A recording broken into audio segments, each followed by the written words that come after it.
जय हिंद साथियों, स्वागत है आपका self study classes Vishwamit Jain YouTube channel और दोस्तों ऐप में। दोस्तों बहुत सारे स्टूडेंट को ऐप डाउनलोड नहीं करते बन रहा है या फिर कर भी लिया है तो कोर्स भी नहीं देख पा रहे हैं। तो मैं आज उनको बता दूं कि ये जो सेल्फ स्टडी क्लासेस इस प्रकार से जब आप प्ले स्टोर से करते हैं तो ये आपका वेल जो है आइकन उसमें लगा हुआ है ना। तो इस प्रकार से सेल्फ स्टडी क्लासेस आपको सर्च करना है और ऐसे आइकन में आपको ऐप मिलने वाला है। ठीक है, तो दोस्तों हम देखें कि प्ले स्टोर में आपको इस प्रकार से दिखेगा ये सेल्फ स्टडी क्लासेस। ठीक है, ये प्ले स्टोर में आपको सेल्फ स्टडी क्लासेस का ऐप दिखने वाला है। ठीक है, ये इमेज उसमें डली है, ये आइकन, ये लोगो उसमें डला है। ठीक है, अब दोस्तों इसको इंस्टॉल करना है, यहां से आप इंस्टॉल करेंगे। ठीक है, अब इंस्टॉल करेंगे तो वहां पर आपको नंबर मांगेगा, जीमेल नंबर मांगेगा, तो आपको ओटीपी आएगा, तो आप रजिस्टर करके आगे बढ़ेंगे। स्वागत है आपका self study classes Vishwamit Jain YouTube channel में। दोस्तों आज की हिंदी की कक्षा स्टार्ट हो चुकी है और हिंदी साहित्य में आज हम महत्वपूर्ण प्रश्नों पर चर्चा करने वाले हैं। ठीक है, तो सभी लोग वीडियो को लाइक कर दें और वीडियो को शेयर भी करना है। मोस्ट इंपोर्टेंट प्रश्नों पर चर्चा करेंगे, बहुत ही बढ़िया ये प्रश्न होंगे। ठीक है, चलिए तो स्टार्ट करेंगे। आज हिंदी साहित्य में सभी लोगों को फटाफट उत्तर बताना है और जो भी साथी अभी तक चैनल को सब्सक्राइब नहीं कर पाए हैं वो सब्सक्राइब कर लें। ठीक है, और दोस्तों जो अपना YouTube चैनल है इसको क्या मिल गया है, अब ज्वाइन बटन भी अपन को प्राप्त हो गया है। ठीक है, तो जो भी ज्वाइन करना चाहते हैं वो ज्वाइन कर सकते हैं, चैनल को सपोर्ट कर सकते हैं। ठीक है, हिंदी साहित्य YouTube चैनल आपको सब्सक्राइब करके बेल आइकन को जरूर दबाना है। ठीक है, तो स्टार्ट करेंगे आज का ये वीडियो। आज का जो आपका पहला प्रश्न है दोस्तों कि भारतीय आर्य भाषाओं के विकास के कितने चरण हैं। चरण बताना है, कितने चरण हैं, 2 चरण हैं, 3 चरण हैं, 4 चरण हैं या फिर 5 चरण हैं, ये चरण आपको बताना है। तब आपका राइट आंसर क्या हो जाएगा, भारतीय आर्य भाषाओं के विकास के कितने चरण हैं। अगर आपसे बन रहा है तो उत्तर जरूर बताएं और उत्तर आपका होगा दोस्तों कितने चरण हैं। भारतीय आर्य भाषाओं के जो चरण हैं वो है 3 चरण। कितने हैं, 3, यानी कि आपका बिल्कुल सही आंसर हो जाएगा बी नंबर। बी नंबर जिन्होंने बताया उनका आंसर बिल्कुल सही है। अगला क्वेश्चन देख लो, किस विद्वान ने प्राकृत को मीठी तथा संस्कृत को कठोर कहा है। ये बहुत ही बढ़िया प्रश्न है, कई बार पूछा गया है।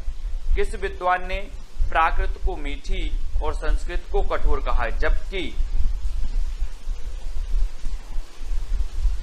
है ना, तो ये जो संस्कृत को कठोर कहा है, ये संस्कृत को कठोर किसने कहा है, राजशेखर ने कहा है, भरत मुनि ने कहा है, वामन ने कहा है या फिर स्वयंभू ने कहा है। तो किसने कहा है, तो अधिकांश लोगों ने प्रश्न क्रमांक 2 का जो उत्तर बता दिया है कि राजशेखर, है ना, राजशेखर साहब हैं, इन्होंने क्या कहा कि प्राकृत को मीठी है और संस्कृत को कठोर है। अब एक चीज बताना दोस्तों, जिसका राज चल रहा है, जिसका राज चल रहा है वो किसी को कुछ भी बता सकता है। बोले हमें तो प्राकृत मीठी लगती है और संस्कृत कठोर कहता है, क्योंकि राज चल रहा है इनका। तो राजशेखर, ठीक है, राजशेखर आपका बिल्कुल सही होगा। अपभ्रंश में राम काव्य के प्रथम कवि कौन है।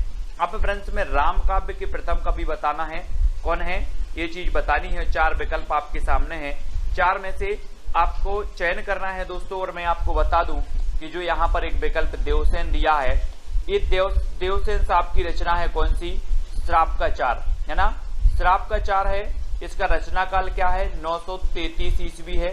हिंदी का प्रथम ग्रंथ है, हिंदी की प्रथम रचना है श्राप का 4। ठीक है, देवसेन की है। पुष्पदंत को अभिमान मेरु कहा जाता है, आप सभी को पता है पुष्पदंत को क्या कहा जाता है, अभिमान मेरु। इनका एक ग्रंथ है दोस्तों महापुराण, इनका एक ग्रंथ कौन सा है, महापुराण है, जिसमें 63 सलाका पुरुषों की चर्चा की गई है महापुराण में। ठीक है, और रामसिंह की एक रचना है दोस्तों पाहुड़ दोहा, कौन सी है, पाहुड़ दोहा। हमने याद की थी कि राम कहाँ गए थे, पहाड़ गए थे, बन गए थे, तो ये पाहुड़ दोहा किसकी होगी, रामसिंह की होगी। लेकिन राम काव्य के जो प्रथम कवि माने जाते हैं वो कौन माने जाते हैं, स्वयंभू माने जाते हैं। ठीक है, तो आपका उत्तर क्या हो जाएगा, विकल्प नंबर 1, है ना। और मैंने आपको कई बार बताया है कि जो स्वयंभू है दोस्तों, इन स्वयंभू को राम कुमार वर्मा ने हिंदी का प्रथम कवि माना है। ठीक है, ये चीज भी आपको पता होनी चाहिए, राम कुमार वर्मा ने और राउलवेल इनकी रचना है, राउलवेल रचना है स्वयंभू की। राउलवेल तो रोड़ा कवि की, राउलवेल तो रोड़ा कवि की है, इनकी है कौन सी है, राम काव्य पर आधारित। स्वयंभू की आपको बताना है, राउलवेल तो रोड़ा कवि की है, स्वयंभू की राम काव्य पर आधारित जो रचना है वो आपको ही बताना है ना। मुझे क्या नहीं हो रहा है, याद नहीं आ रहा है वो। अगला बताना है, हिंदी में हिंदी साहित्य का इतिहास सबसे पहले किसने लिखा। हिंदी में हिंदी साहित्य का इतिहास बताना है। जल्दी बताओ, हिंदी में हिंदी साहित्य। अब यहाँ पर कंफ्यूज नहीं होना, बहुत सारे लोग कंफ्यूज होकर गलत क्वेश्चन कर देते हैं। क्या करते हैं, हिंदी में हिंदी साहित्य, आप बोल देते हो कि हिंदी साहित्य का सबसे पहले इतिहास किसने लिखा, तो आप लगा देते हो गारसादा तासी। लेकिन बात यहाँ पर होती है दोस्तों, हिंदी में हिंदी साहित्य का, हिंदी भाषा में हिंदी साहित्य का इतिहास सबसे पहले लिखा है शिवसेन सेंगर ने। गारसादा तासी ये फ्रेंच विद्वान थे, तो इन्होंने फ्रेंच भाषा में लिखा है। हाँ, पयुमचर्यू, वेरी गुड प्रदीप जी, पयुमचर्यू रचना है इनकी राम काव्य पर आधारित स्वयंभू जी की, वेरी गुड पयुमचर्यू, ठीक है। और हिंदी साहित्य का इतिहास सबसे पहले हिंदी में लिखा शिवसेन सेंगर ने, सबसे पहले हिंदी साहित्य का इतिहास लिखा गारसादा तासी ने, सबसे पहले हिंदी साहित्य में काल विभाजन का प्रयोग किया गया तो the modern vernacular literature of Hindustan, जो कि ग्रियर्सन की कृति है। और रामचंद्र शुक्ल की अगर बात करें तो इनका हिंदी साहित्य का इतिहास एक बृहद ग्रंथ है, जो कि हिंदी शब्द सागर की भूमिका में 1929 में प्रकाशित हुआ था, रामचंद्र शुक्ल जी का, ठीक है। तो ये फैक्ट आपको क्लियर होते जाएं। हिंदी साहित्य का आधा इतिहास किसने लिखा, मैंने कई बार आपको याद करवाया है दोस्तों। कैसे याद करवाया कि आधा जो है, आधा सुमन, आधा कुसुम, आधा फूल किसी को नहीं दिया जाता है ना, किसी को नहीं दिया जाता ना। तो आधा इतिहास कौन लिखेगा, आधा, बोले सर आधा किसी को नहीं दिया जाता, क्या, फूल, सुमन, कुसुम, है ना, ये सभी पर्यायवाची हैं, तो ये सुमन राजे ने लिखा है ना। और दोस्तों हिंदी साहित्य का दूसरा इतिहास किसने लिख दिया, बच्चन सिंह ने लिख दिया। मैंने आपको याद करवाया था, बोले हिंदी साहित्य का दूसरा इतिहास लिखो, तो बोले दूसरा इतिहास कैसे लिखें, ये बच्चन का काम थोड़ी है, ये बच्चन का काम नहीं है, बच्चों का काम नहीं है दूसरा इतिहास लिखना। और रामचंद्र शुक्ल का तो पता ही है, राम कुमार वर्मा ने हिंदी साहित्य का आलोचनात्मक इतिहास लिखा, ठीक है। और सुमन राजे ने हिंदी साहित्य का आधा इतिहास लिखा, तो ये चीज भी आपको क्लियर हो गई। अगला आपको बताना दोस्तों, रीतिकाल को अंधकार काल किसने कह दिया, अंधकार काल। मिश्र बंधुओं ने क्या कहा है, त्रिलोचन ने क्या कहा है, मिश्र बंधुओं ने आपको पता है इन्होंने क्या कह दिया, अलंकृत काल, है ना, क्या कह दिया, मिश्र बंधुओं ने क्या कह दिया, त्रिलोचन ने। तो आपको बताना है दोस्तों, अंधकार काल जो कहा है वो किसने कहा है,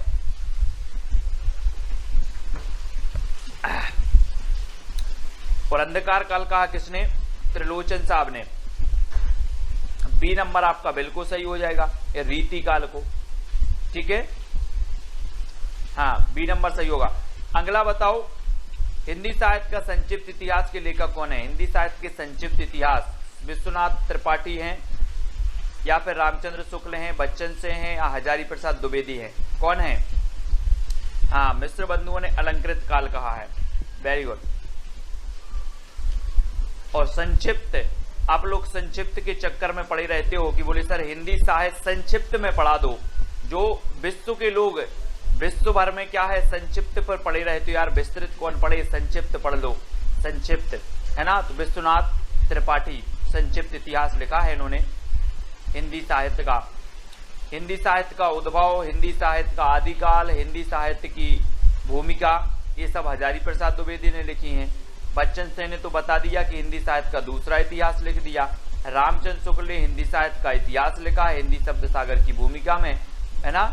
तो ये चीज भी आपको याद रखनी है। और ये नंबर आपका विश्वनाथ त्रिपाठी बिल्कुल सही हो जाएगा। हिंदी की पहली कहानी लेखिका का नाम क्या है दोस्तों, हिंदी की पहली कहानी लेखिका का नाम बताना है। बंग महिला है, चित्रा मुदगल हैं, जानकी देवी बजाज हैं, या फिर कौशल्या वैसंत्री हैं। हमने एक रचना, एक आपकी आत्मकथा याद करवाई थी, दोहरा अभिशाप। दोहरा अभिशाप किसको मिला, कौशल्या को मिला दोहरा अभिशाप, कौशल्या वैसंत्री, है ना। और जानकी देवी बजाज ने क्या की, अपनी गाड़ी, अपनी जीवन यात्रा, है ना, मेरी जीवन यात्रा, जो है बजाज गाड़ी से स्टार्ट की थी जानकी देवी बजाज ने। और पहली कहानी लेखिका मानी जाती है बंग महिला।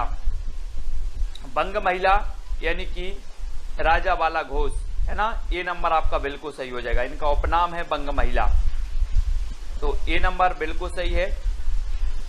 अगला बताना है प्रेमचंद के किस उपन्यास का पात्र सूरदास है। प्रेमचंद का उस उपन्यास का पात्र बताना, ये क्वेश्चन पूछा भी गया है। प्रश्न क्रमांक 9 रंगभूमि का है, निर्मला का है, कर्मभूमि का है या फिर सेवा सदन का है। किसका पात्र है सूरदास। और सूरदास की जब भी बात आती है तो हम सूरदास जी के बारे में पढ़ते हैं दोस्तों कि सूरदास जी वात्सल्य के चतेरे कवि कहा जाते हैं। सूर सागर, सूर सारावली, सूर साहित्य लहरी, है ना, इनकी रचनाएं हैं। सूरदास के गुरु का नाम था वल्लभाचार्य और वल्लभाचार्य के शिष्यों में अष्टछाप में सबसे श्रेष्ठ माने जाते हैं तो सूरदास माने जाते हैं, है ना। और इनके जो सूरदास जी हैं वो रंगभूमि के पात्र हैं सूरदास जी, ठीक है। सूरदास हैं रंगभूमि उपन्यास के पात्र हैं। रंगभूमि, निर्मला, कर्मभूमि, सेवा सदन, है ना, ये सभी जो हैं वो किसके हैं दोस्तों, ये सभी प्रेमचंद जी के हैं। और एक उपन्यास आपको हमेशा याद रहता है कि अधूरा रह गया मंगलसूत्र, प्रेमचंद जी का मंगलसूत्र अधूरा रह गया, ठीक है। बहुत सारे लोगों के रह जाते हैं दोस्तों मंगलसूत्र अधूरे, जो प्रेम करते हैं, है ना। ऐसे ही प्रेमचंद जी का भी मंगलसूत्र अधूरा रह गया। कौन सी रचना अवधि में नहीं है, कौन सी रचना अवधि में नहीं है। रामचरितमानस नहीं है ना। और बैराग संदीपनी, विनय पत्रिका या फिर पद्मावती, जसवंत जी, हाँ, बाल विकास की कक्षा अभी बंद हो गई है ना। कौन सी रचना अवधि में नहीं है, अवधि में नहीं है बतानी है। तो अवधि में कौन सी नहीं है दोस्तों, अवधि भाषा में। हमने आपको अवधि भाषा में जितनी रचनाएं हैं वो आपको बताई थी कि जहां पर राम आए वो अवधि भाषा में है ना। और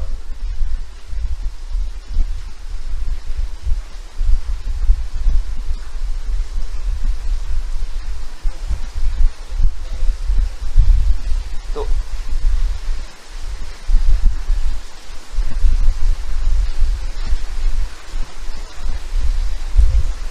दोस्तों यहां पर जो गड़बड़ हो गया है कुछ, है ना। क्या गड़बड़ हो गया, रामचरितमानस भी आपकी अवधि में है, पद्मावत भी आपकी अवधि में है, ठीक है। लेकिन आपकी जो विनय पत्रिका और बैराग संदीपनी जो है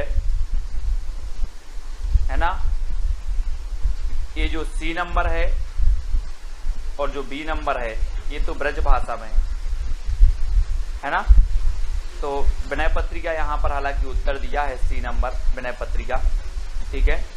तो विनय पत्रिका ब्रज में है, विनय, है ना। मंगल और राम आए, तो बैराग संदीपनी भी आपकी ब्रज भाषा में है ना, ब्रज में है। तो बी और सी ये दोनों ही आपके सही होंगे। ये अवधि में नहीं है, पद्मावत अवधि में है, रामचरितमानस भी अवधि में है, ठीक है। अगला बताना है आपको सिद्धों ने किस भाषा शैली में रचनाएं की हैं। सिद्धों में संधा या फिर संध्या, संध या फिर, हाँ हमारे पीछे क्वेश्चन दिखाई नहीं देते, संध्या। तो बताना है किस भाषा शैली में रचनाएं लिखी हैं सिद्धों ने। विनय पत्रिका भी ब्रज में है, हाँ। तो प्रश्न क्रमांक 11 का उत्तर बताना है और 11 का आपका बिल्कुल सही आंसर क्या हो जाएगा, 11 का। इन्होंने दोस्तों संधा भाषा, यहाँ पर संध भी नहीं है, संध्या भी नहीं है, संधा भी नहीं है, संधा सही होगा, संधा भाषा शैली में इन्होंने रचनाएं की हैं। किसने, सिद्धों ने, है ना। तो याद रख लेना सिद्धों की संख्या कितनी बताई है, 84 बताई है ना। सरहपा क्या है, इसके प्रमुख है। सरहपा की एक रचना कौन सी है, दोहा कोश इनकी रचना है सरहपा जी की। और सरहपा को राहुल जी ने, यानी कि राहुल सांकृत्यायन ने हिंदी का प्रथम कवि माना है ना। तो ये चीज भी याद रखनी है। सिद्धों में डॉक्टर रामकुमार वर्मा ने संधि काल का समय क्या माना है। जी हाँ दोस्तों, बढ़िया ही प्रश्न है। रामकुमार वर्मा के बारे में मैं आपको हमेशा बताता हूँ कि रामकुमार वर्मा ने हिंदी साहित्य का आलोचनात्मक इतिहास लिखा। वो भी कैसा लिखा, अधूरा लिखा है ना। हिंदी साहित्य का जो आलोचनात्मक इतिहास है ये अधूरा है दोस्तों, इसमें केवल भक्ति काल तक ही वर्णन मिलता है आलोचनात्मक इतिहास में, है ना। लेकिन जो राम कुमार वर्मा है इन्होंने संधि काल का जो समय माना वो क्या मान लिया, संधि काल का। प्रश्न क्रमांक 12 का आंसर बताना है दोस्तों, और आपका बिल्कुल सही आंसर होगा 750 से 1000 का जो काल है इन्होंने संधि काल माना, और संधि काल के बाद इन्होंने चारण काल माना, चारण है ना, चारण काल। तो आपको याद रख लेना है हिंदी साहित्य के आदि काल को चारण काल किसने कहा है, ऐसा क्वेश्चन आता है तो चारण काल अपने ग्रियर्सन साहब ने भी कहा है और इन्हीं राम कुमार वर्मा जी ने भी कहा है। 750 से 1000 का काल इन्होंने संधि काल माना है राम कुमार वर्मा जी ने, ठीक है। तो ये नंबर आपका बिल्कुल सही हो जाएगा, ठीक है। अगला क्वेश्चन देख लो, हिंदी साहित्य के प्रारंभिक काल को जय काल किसने कहा, जय है ना, जय काल बताना है किसने कहा, रमाशंकर शुक्ल रसाल ने, महावीर प्रसाद द्विवेदी ने, मोहन अवस्थी ने या ग्रियर्सन ने। तो जय काल बताना है दोस्तों, किसने कहा ये जय काल। यहां पर अगर हम बात करें कि महावीर प्रसाद द्विवेदी ने तो बीज वपन काल कह दिया है ना, रमाशंकर शुक्ल रसाल ने तो दोस्तों क्या कह दिया, रमाशंकर शुक्ल रसाल ने क्या कह दिया, क्या कह दिया है ना, राम और शंकर की क्या हो, जय हो, जय हो, है ना। और यहाँ ये चीज याद रखनी है, जय काल, जय किसकी हो, राम की और शंकर की। तो आपका जय काल किसने कहा, रमाशंकर शुक्ल रसाल ने। मोहन अवस्थी, और अवस्थी से अवस्था हो जाएगा दोस्तों, अवस्थी से अवस्था। और जब आपकी अवस्था, जितने लोग देख रहे हैं सभी की अवस्था अगर बुढ़ापे की आ जाए तो लाठी का आधार ले लेना। इस प्रकार से जो लाठी होती ना, लाठी, लाठी का आधार ले लेना।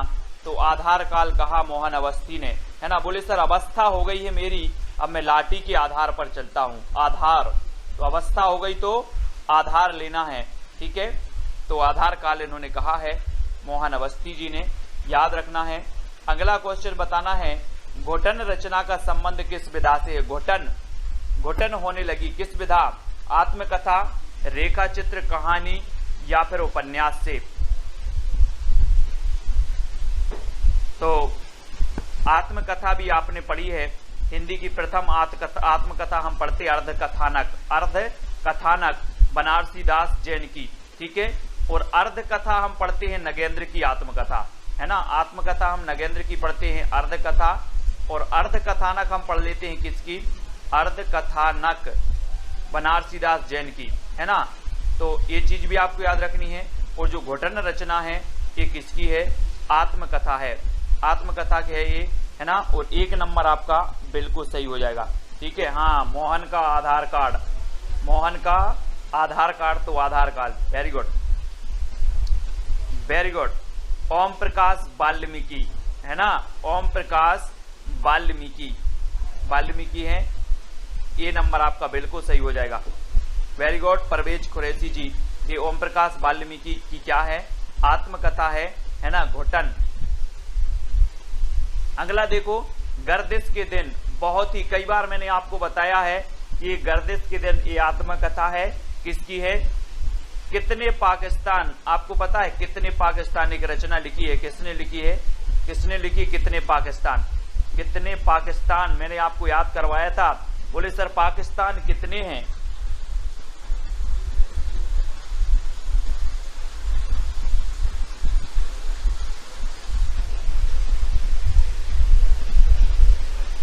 जल्दी बताना है आपको।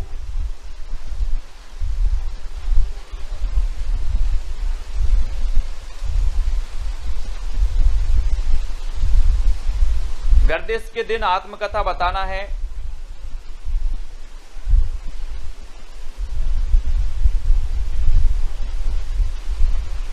दोस्तों ये जो घोटन है, ये घोटन, वेरी गुड, अपने कुरैशी जी ने बहुत बढ़िया यहां पर सही बताया है कि जो घोटन है, ये घोटन जो रचना है, घोटन ये है दोस्तों आपके कौन की,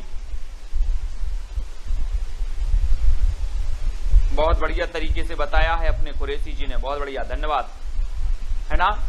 घोटन जो रचना है ये रमाशंकर आर्य की है, यहां पर याद रख लेना, आत्मकथा है ये किसकी है, रमाशंकर आर्य, है ना, ये रमाशंकर आर्य की है, घोटन, है ना, इसको याद रखेंगे। और जो हमने बताई थी कि जो घोटन वाल्मीकि है, जूठन, है ना, जूठन वाल्मीकि साहब की है, जूठन जो है, जूठन वाल्मीकि आत्मकथा है, और ये घोटन जो आत्मकथा है रमाशंकर आर्य की है, ठीक है, ये चीज याद रखनी, रमाशंकर आर्य की, है ना, हाँ, वेरी गुड, तो इसको याद रखेंगे। और गर्दिश के दिन ये कमलेश्वर जी की है, कमलेश्वर जी, बनारसी दास जी की अर्ध कथानक है ना, और जानकी देवी बजाज की मेरी जीवन यात्रा और मेरी जीवन यात्रा, इन दोनों की ही है, ठीक है, हाँ, ठीक है, तो इनको याद रखेंगे। जानकी देवी बजाज की मेरी जीवन यात्रा और राहुल सांकृत्यायन की भी मेरी जीवन यात्रा, इन दोनों की भी याद रखेंगे, ठीक है, बहुत बढ़िया। अगला देखो, पुष्टि मार्ग के प्रवर्तक माने जाते हैं तो कौन माने जाते हैं, वल्लभाचार्य, रामानंद, विट्ठलनाथ और रामानुज, ये जल्दी से बताना है दोस्तों। पुष्टि मार्ग के प्रवर्तक माने जाते हैं तो कौन माने जाते हैं, कोई बात नहीं, देखो जब कोई क्वेश्चन गलत होता है और जब क्वेश्चन को आप गलत से सही करते हो तो वो चीज आप कभी नहीं भूल सकते। जो क्वेश्चन आपका गलत हुआ है और गलत को आप सही करते हो वो क्वेश्चन आपके माइंड में बैठ जाता है, अब आप कभी नहीं भूलोगे। घोटन किसकी है, रमाशंकर आर्य की, जूठन किसकी है, ओम प्रकाश वाल्मीकि की, है ना, तो होना चाहिए, गलत भी होना चाहिए, ठीक है,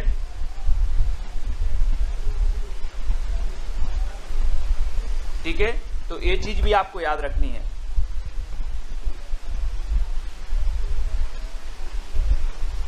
फिर अगला क्वेश्चन आपको बताना, पुष्टि मार्ग के जो प्रवर्तक हैं वो कौन है, पुष्टि मार्ग के प्रवर्तक दोस्तों,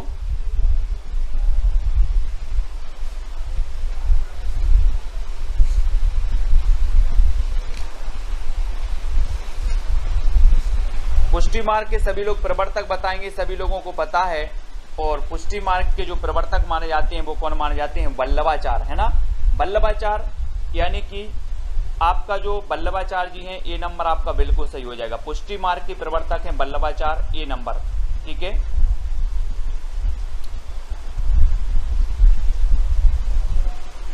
है ना, अष्टछाप की स्थापना की थी 1565 में। नेक्स्ट बताना, हिंदी के किस साहित्यकार को सर्वप्रथम ज्ञानपीठ पुरस्कार मिला है। मैंने ज्ञानपीठ पुरस्कार से संबंधित जो रचनाएं हैं वो सारी करवाई हैं, ज्ञानपीठ पुरस्कार से संबंधित, है ना,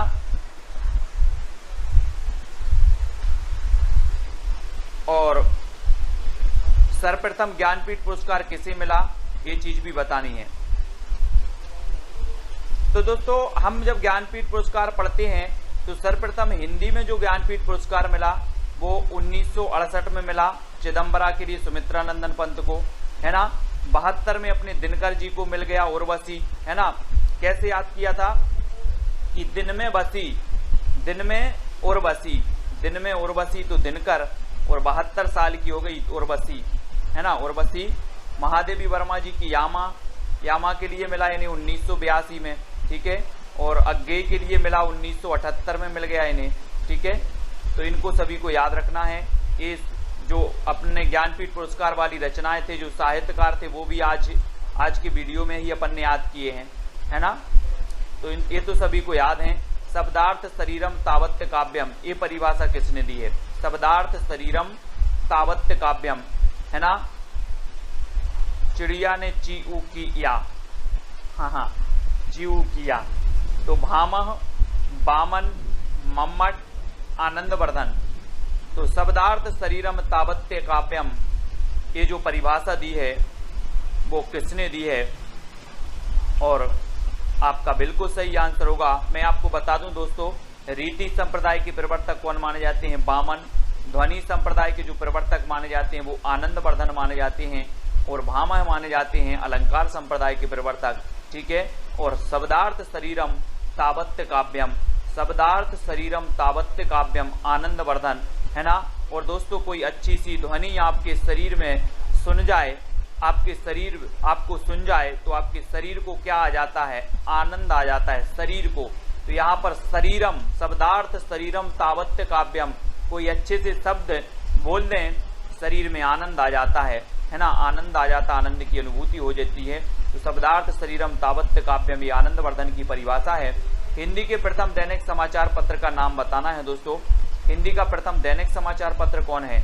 मैंने आपको समाचार पत्र भी याद करवाए हैं, पढ़ाए हैं, ऐसे हमेशा पूछे जाते हैं। हमने याद करवाए थे क्या? प्रदीप के बाल भटा से भरत गए, है ना? याद है आप लोगों को ट्रिक? प्रदीप के बाल भटा से भरत गए, यानी कि जो हिंदी प्रदीप था, हिंदी प्रदीप के संपादक कौन थे? बाल से बालकृष्ण भट्ट। ये हमने याद करे थे, है ना? ठीक है, प्रदीप के बाल भटा से भरत गए। अब प्रदीप जी हैं, बोले सर आप वही वही क्यों बोल रहे हो? हाँ, वेरी गुड। तो ये दैनिक समाचार पत्र यहाँ पर पूछा गया, ये समाचार सुधावर्षण है, ठीक है। 1854 में श्याम सुंदर सेन इसके संपादक थे। और दोस्तों प्रथम समाचार पत्र माना जाता है उदंत मार्तंड। और ये उदंत मार्तंड क्या था? ये साप्ताहिक समाचार पत्र था, है ना? हिंदी का अगर आपसे पूछा जाता, ये दैनिक काट देते, ये दैनिक समाचार पत्र काट देते। प्रथम अगर इतना बस पूछा जाता प्रथम, तो आप लगा देते उदंत मार्तंड, है ना? और यहाँ पर दैनिक की जगह साप्ताहिक कर दिया जाता, साप्ताहिक, तब भी आप लगाते उदंत मार्तंड। लेकिन यहाँ पर अगर दैनिक अगर दिया है तो आपको यहाँ आ जाना है समाचार सुधावर्षण पर, ठीक है, समाचार सुधावर्षण पर। और दोस्तों ये बंगदूत पत्रिका 1829 में प्रकाशित हुई थी राजा राम मोहन राय द्वारा, बंगदूत पत्रिका 1829 में। और ये 1826 में उदंत मार्तंड, है ना, ये 1854 में हुआ था समाचार सुधावर्षण, हिंदी का प्रथम दैनिक समाचार पत्र, है ना। अवधि को अन्य किस नाम से भी जाना जाता है दोस्तों? अवधि को बघेली, दोनों, कोसली या इनमें से कोई नहीं, तो किस नाम से जाना जाता है अवधि भाषा को? प्रश्न क्रमांक 20 का सही आंसर बताना है। और अवधि को जाना जाता है प्रश्न क्रमांक 20 में, अवधि को कहा जाता है क्या? कोसली। कोसली यानी बी नंबर आपका बिल्कुल सही होगा। अवधि को कोसली भाषा के रूप में जाना जाता है और बी नंबर आपका बिल्कुल सही हो जाएगा, ठीक है, बी नंबर। अगला क्वेश्चन है दोस्तों, स्नेह लीला की रचनाकार कौन है? स्नेह लीला, है ना, स्नेह है हमें, है ना, किससे स्नेह है? विष्णु जी से। किससे स्नेह है? विष्णु जी से स्नेह है। तो स्नेह लीला के रचनाकार कौन होंगे? विष्णुदास होंगे, है ना, विष्णुदास, विष्णुदास, विष्णुदास।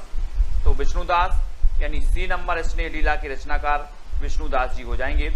आदिकालीन साहित्य का प्रमुख रस कौन सा था? 22। शांत था, श्रृंगार था, वीर था या फिर हास्य था?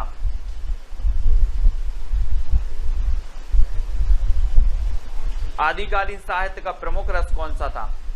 दोस्तों आपने पता है कि रामचंद्र शुक्ल ने 12 रचनाओं के आधार पर इस आदिकाल का नाम रख दिया वीर गाथा काल, है ना, वीर गाथा काल रख दिया। 12 रचनाओं को प्रामाणिकता का आधार माना और वीर रस का जो इसमें प्रधान था। और आश्रय कवि हुआ करते थे, मतलब जो है विभिन्न प्रकार के जो आश्रित राजाओं के आश्रित थे उनकी यशोगान का वर्णन करते थे। तो पूर्ण रूप से इन ग्रंथों को प्रामाणिक नहीं माना गया, ठीक है। अगला आपको बताना है निम्न में से कौन सा मनोविश्लेषणवादी कवि माना जाता है? मनोविश्लेषणवादी, ये क्वेश्चन कई बार पूछा गया है दोस्तों। मनोविश्लेषणवादी, यहाँ आप लोग कंफ्यूज होते हो। देखो मनोविश्लेषणवादी कवि माने जाते हैं कौन कौन? जैनेन्द्र कुमार माने जाते हैं, ईलाचंद्र जोशी माने जाते हैं, अज्ञेय माने जाते हैं, ये तीनों ही माने जाते हैं दोस्तों। और एक और माने जाते हैं, अगर किसी को पता हो तो बता देना, कमेंट में बता देना, है ना। एक और माने जाते हैं, कौन माने जाते हैं? मनोविश्लेषणवादी। ये क्वेश्चन कई बार पूछे गए। अज्ञेय, जैनेन्द्र और ईलाचंद्र जोशी, ये मनोविश्लेषणवादी कवि हैं। यानी आपका उत्तर क्या हो जाएगा? डी नंबर हो जाएगा। ये क्वेश्चन बनता ही है, ठीक है।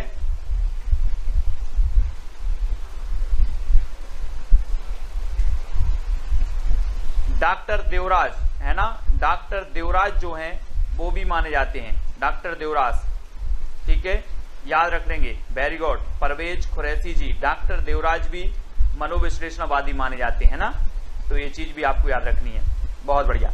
अगला बताना, हिंदी का सबसे प्राचीन छंद कौन सा है? प्राचीन, दोहा है, वर्बे है, छप्पय है या फिर सबैया है? सबसे प्राचीन छंद की बात हो रही है, और सबसे प्राचीन छंद कौन सा माना जाता है?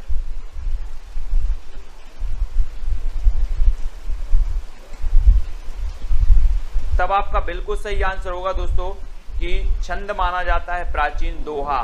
दोहा माना जाता है, यानी कि ये नंबर आपका दोहा बिल्कुल सही हो जाएगा। ठीक है, दोहा प्राचीन छंद है, और दोहा में आप पढ़ते हैं ना 13-11। निम्न में से कौन सा तार सप्तक का कवि नहीं है? तार सप्तक है ना, 4 तार सप्तक प्रकाशित हुए दोस्तों, और तार सप्तक मैंने याद भी करवाए थे, तार सप्तक के कवि याद करवाए थे, है ना। तार सप्तक की बहुत सारी चीजें आपको ट्रिक बताई थी, और नेक्स्ट वीडियो भी मैं बताने वाला हूं तार सप्तक के कवि। प्रथम के कौन है, द्वितीय के कौन है, तृतीय के कौन है ना। नेमी मुक्त भारत की प्रभा गिरी राम की आज्ञा से, कोड है एक तार सप्तक का, नेमी मुक्त भारत की प्रभा गिरी राम की आज्ञा से। ये ऐसा कोड मैं आपको कर करके बताऊंगा।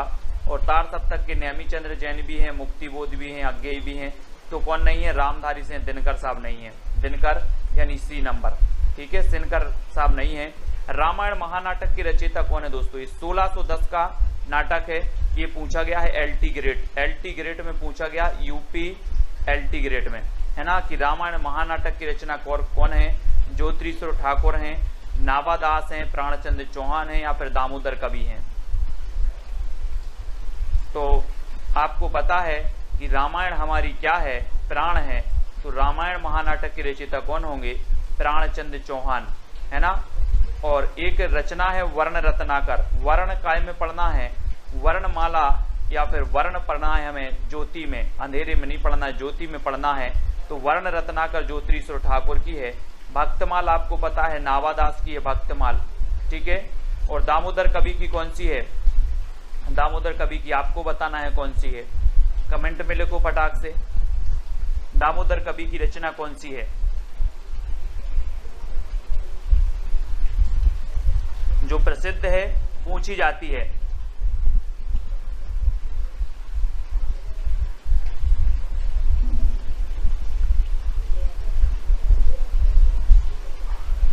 जल्दी से बताओ कौन सी है दामोदर कवि की रचना, कमेंट में आपको लिख देना है। और अगले प्रश्न की ओर बढ़ जाते हैं। अगला है दोस्तों, कबीर की भाषा को सादुक्कड़ी किसने कहा है? सादुक्कड़ी, हाँ वेरी गुड परवेश जी। उक्ति व्यक्ति प्रकरण, है ना, उक्ति व्यक्ति प्रकरण। उक्ति व्यक्ति प्रकरण किसकी है? दामोदर, पंडित दामोदर शर्मा की है, ठीक है, वेरी गुड। उक्ति व्यक्ति प्रकरण है ना, SG राकेश जी। अब सादुक्कड़ी, कबीर की भाषा को सादुक्कड़ी किसने कहा? सादुक्कड़ी, सादुक्कड़ी बताना है। एक दोस्तों आपने पढ़ा था पंचमेल खिचड़ी। पंचमेल खिचड़ी बोले दोस्तों, जब पंचमेल खिचड़ी बनेगी तो पंचमेल खिचड़ी विभिन्न प्रकार के मेल किया जाएगा, तो ये कैसी होगी? सुंदर होगी। कैसी होगी? सुंदर होगी। तो श्याम सुंदर ने कहा था, क्या कहा था? पंचमेल खिचड़ी कहा था। लेकिन सादुक्कड़ी किसने कहा था? तो सादुक्कड़ी कहा था किसने? शुक्ल जी ने, है ना, शुक्ल जी ने। और हजारी प्रसाद द्विवेदी ने क्या कहा था? वाणी का डिक्टेटर। कबीर को वाणी का डिक्टेटर कहा द्विवेदी जी ने, है ना। रामचंद्र शुक्ल जी ने सादुक्कड़ी कहा, पंचमेल खिचड़ी कहा श्याम सुंदर ने, ठीक है, श्याम सुंदर। तो कबीर की भाषा को फिर पूछ लिया गया पंचमेल खिचड़ी। तो पंचमेल खिचड़ी कैसी होगी? कैसी होगी पंचमेल खिचड़ी? सुंदर होगी, सुंदर, है ना। बोले सर बहुत सुंदर खिचड़ी थी पंचमेल खिचड़ी, है ना। तो श्याम सुंदर दास, बाबू श्याम सुंदर दास ने कह दिया कि ये जो कबीर दास की भाषा है ये तो पंचमेल खिचड़ी है, पंचमेल खिचड़ी, ठीक है। कौन द्विवेदी युग का कवि नहीं है दोस्तों? द्विवेदी युग का कवि कौन नहीं है? वियोगी हरि नहीं है, मैत्रीशरण गुप्त नहीं है, अंबिका दत्त व्यास हैं, या रामनरेश त्रिपाठी नहीं है, बताना है। द्विवेदी युग के आपको पता है कि जो द्विवेदी योग है दोस्तों, ये महावीर प्रसाद द्विवेदी जी के नाम पर इस योग का नाम पड़ गया द्विवेदी योग, है ना। और जब महावीर प्रसाद द्विवेदी की बात आती है तो ये 1903 में बन गए सरस्वती पत्रिका के संपादक, है ना। और 1920 तक जमे रहे सरस्वती पत्रिका में, है ना। और सरस्वती पत्रिका की जब बात आती है तो सरस्वती पत्रिका दोस्तों 1900 में जो है ये प्रकाशित हुई थी, और श्याम सुंदर जो थे वो क्या थे, इसके प्रथम संपादक थे। और दोस्तों इसके जो संपादक और संस्थापक में बहुत कम कंफ्यूज हो जाता है सभी लोग में। और चिंतामणि जो घोष थे वो सरस्वती पत्रिका के क्या थे, संस्थापक थे। प्रथम संपादक थे श्याम सुंदर और 1900 में ये प्रकाशित हुई थी, है ना, तो याद रख लेना है। और द्विवेदी युग का कवि कौन नहीं है, तो कौन नहीं है, अंबिका दत्त व्यास। ठीक है, ये अंबिका दत्त व्यास कौन से युग के हैं, ये भारतेंदु युग के हैं, भारतेंदु युग के हैं, है ना। वियोगी हरि हैं, मैथिशरण गुप्त भी हैं, रामनरेश त्रिपाठी भी हैं। ठीक है, तो इनको अपन याद रखेंगे। अगला बताना, अयोध्या से उपाध्याय हरिओद की प्रथम रचना कौन सी है दोस्तों। प्रथम रचना बताना है, कृष्ण शतक है, रस कलश है, प्रिय प्रवास है या वैदेही वनवास है। तो 30 का आंसर ये कई बार पूछा गया है ना। और अयोध्या से उपाध्याय हरिओद की जब बात आती है दोस्तों, तो इनके बारे में हम पढ़ते हैं कि ठेठ हिंदी का ठाठ, अयोध्या से उपाध्याय हरिओद की कई बार पूछी गई है। ठेठ हिंदी का ठाठ, ठेठ हिंदी का ठाठ, ये रचना कई बार पूछी गई। और प्रिय प्रवास तो आपको पता है कि जो प्रिय प्रवास है हिंदी खड़ी बोली का जो है प्रथम महाकाव्य माना जाता है प्रिय प्रवास। ठीक है, और अयोध्या से उपाध्याय हरिओद की ठेठ हिंदी का ठाठ बिल्कुल सही है। और इनकी जो प्रथम रचना मानी जाती है दोस्तों, वो मानी जाती है कौन सी, कृष्ण शतक, है ना, कृष्ण शतक। यानी कि आपका जो उत्तर है वो क्या हो जाएगा, 1 नंबर बिल्कुल सही होगा। आनंद अरुणोदय बताना है। 4 विकल्प आपको दिए जाते हैं।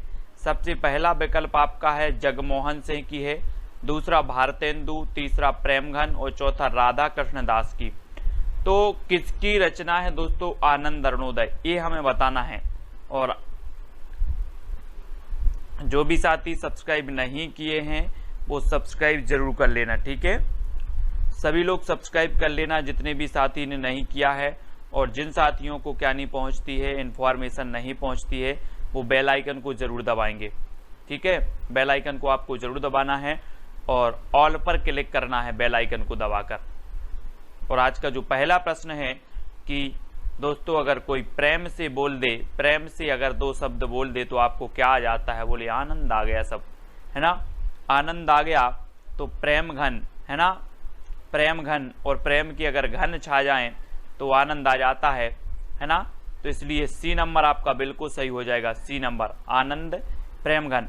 अब दोस्तों यहाँ पर राधा कृष्ण दास, भारतेंदु, जगमोहन सिंह, प्रेमघन, ये सभी भारतेंदु युग के कवि हैं, है ना। और अगला क्वेश्चन आपको बताना, भारतेंदु की कविता की सबसे बड़ी विशेषता क्या है।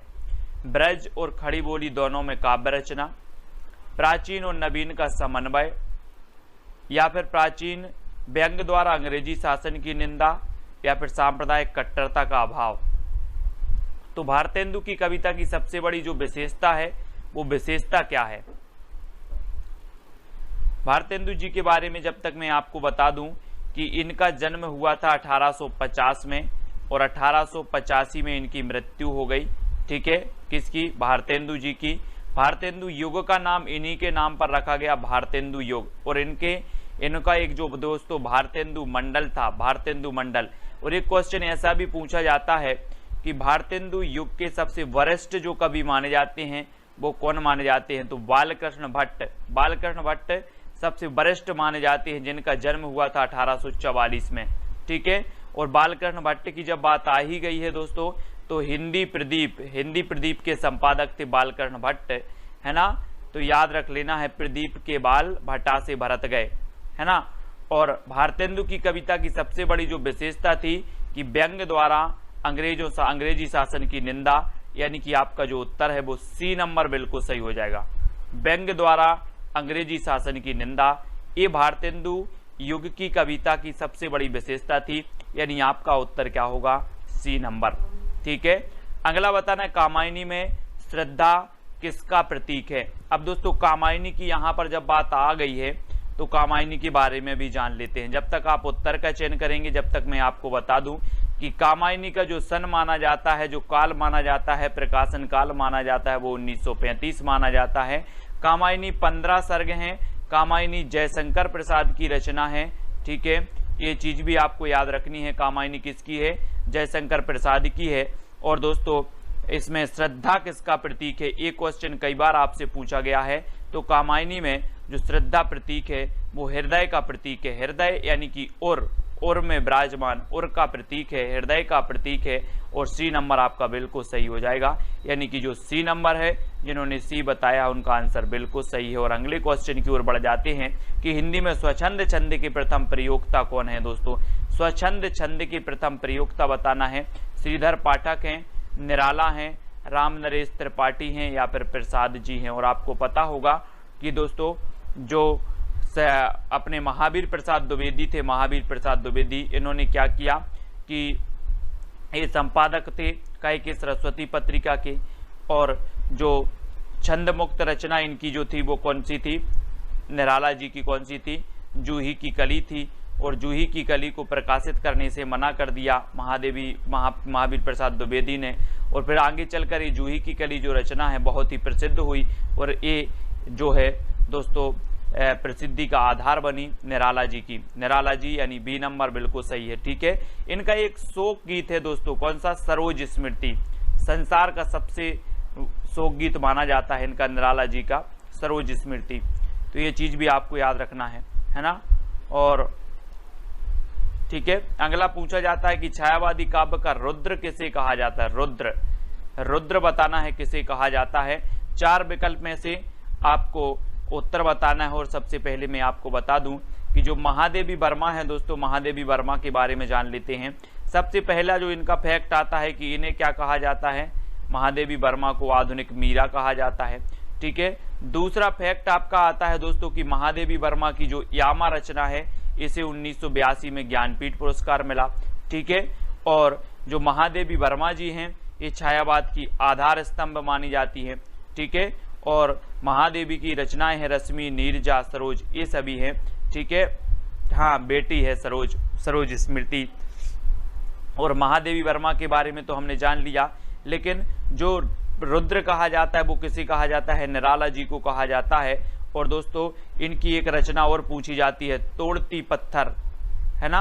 तोड़ती पत्थर यथार्थवादी रचना है इनकी, तोड़ती पत्थर, है ना। ऐसा पूछा जाता है तोड़ती पत्थर किस प्रकार की रचना मानी जाती है?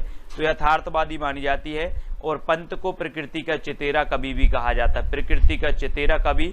और नंद दुलारे वाजपेयी ने पंत को क्या माना है? छायावाद का प्रवर्तक माना है। किसने? नंद दुलारे वाजपेयी ने पंत को छायावाद का प्रवर्तक मान लिया। और प्रसाद जी को छायावाद का प्रवर्तक किसने माना है? तो जोशी साहब ने माना है, ईला चंद्र जोशी साहब ने। ठीक है, तो ये छायावाद के 4 आधार स्तंभों में से हमने इनकी बात कर ली, इनके बारे में जान लिया। ठीक है, अगला क्वेश्चन देखो, लोकायतन किस प्रकार की रचना है दोस्तों? लोकायतन बताना है। जब तक मैं आपको बता दूं कि जो लोकायतन रचना है ये पंत जी की है। किसकी है?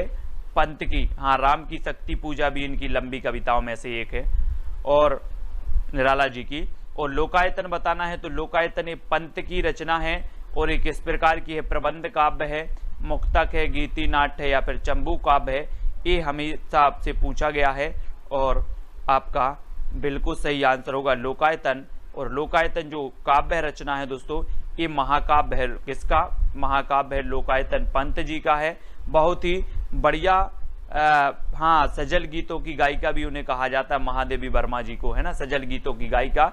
और लोकायतन महाकाव्य पंत जी का है, ये चीज भी याद रखनी है ना। और ये प्रबंध काव्य है, इसलिए याद रखना प्रबंध काव्य के। आपको पता है महाकाव्य और खंडक काव्य 2 भेद होते हैं प्रबंध काव्य के। ठीक है, तो ये प्रबंध काव्य है, महाकाव्य है पंत जी का। अगला क्वेश्चन है आचार्य नंद दुलारे वाजपेयी ने छायावाद का जनक किसे माना है? छायावाद का जनक मैंने पहले ही आपको बता दिया है, तो उत्तर बताने में आपको दिक्कत नहीं होगी। निराला जी ने माना है, मुकुटधर पांडे ने माना है, जयशंकर प्रसाद या फिर सुमित्रा नंदन पंत ने माना है। तो किसने मान लिया दोस्तों? नंद दुलारे वाजपेयी को छायावाद का जनक, नंद दुलारे वाजपेयी ने छायावाद का जनक। और नंद की बात आ रही है तो नंद किसे मानेंगी? नंद दुलारे वाजपेयी पंत को मानेंगी, है ना। डी नंबर आपका बिल्कुल सही होगा, पंत जी को माना है। और मुकुटधर पांडे को किसने माना है? तो शुक्ल जी ने माना है ना, मुकुटधर पांडे को शुक्ल जी ने। और सुमित्रा नंदन पंत को दुलारे वाजपेयी ने। ईला चंद्र जोशी ने माना है जयशंकर प्रसाद जी को। ठीक है, ये भी याद रखेंगे सभी लोग। अगला क्वेश्चन देख लेते हैं दोस्तों, छायावाद को चित्रभाषा शैली किसने कहा है?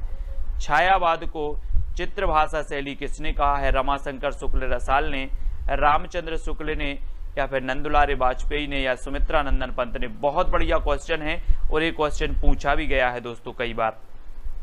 ठीक है, तो छायावाद को चित्र भाषा शैली जो कहने वाले हैं, जिन्होंने कहा है, वो कौन ने कहा है? और आपका बिल्कुल सही आंसर है रामचंद्र शुक्ल। रामचंद्र शुक्ल, यानी कि आपका उत्तर हो जाएगा विकल्प नंबर बी। रामचंद्र शुक्ल ने चित्र भाषा शैली कहा है दोस्तों, चित्र भाषा शैली, और बी नंबर आपका बिल्कुल सही होगा। ठीक है, रामचंद्र शुक्ल ने छायावाद को चित्र भाषा शैली कहा है। और अगला क्वेश्चन है, जगन्नाथ दास रत्नाकर किस उपनाम से उर्दू में कविता लिखते थे दोस्तों?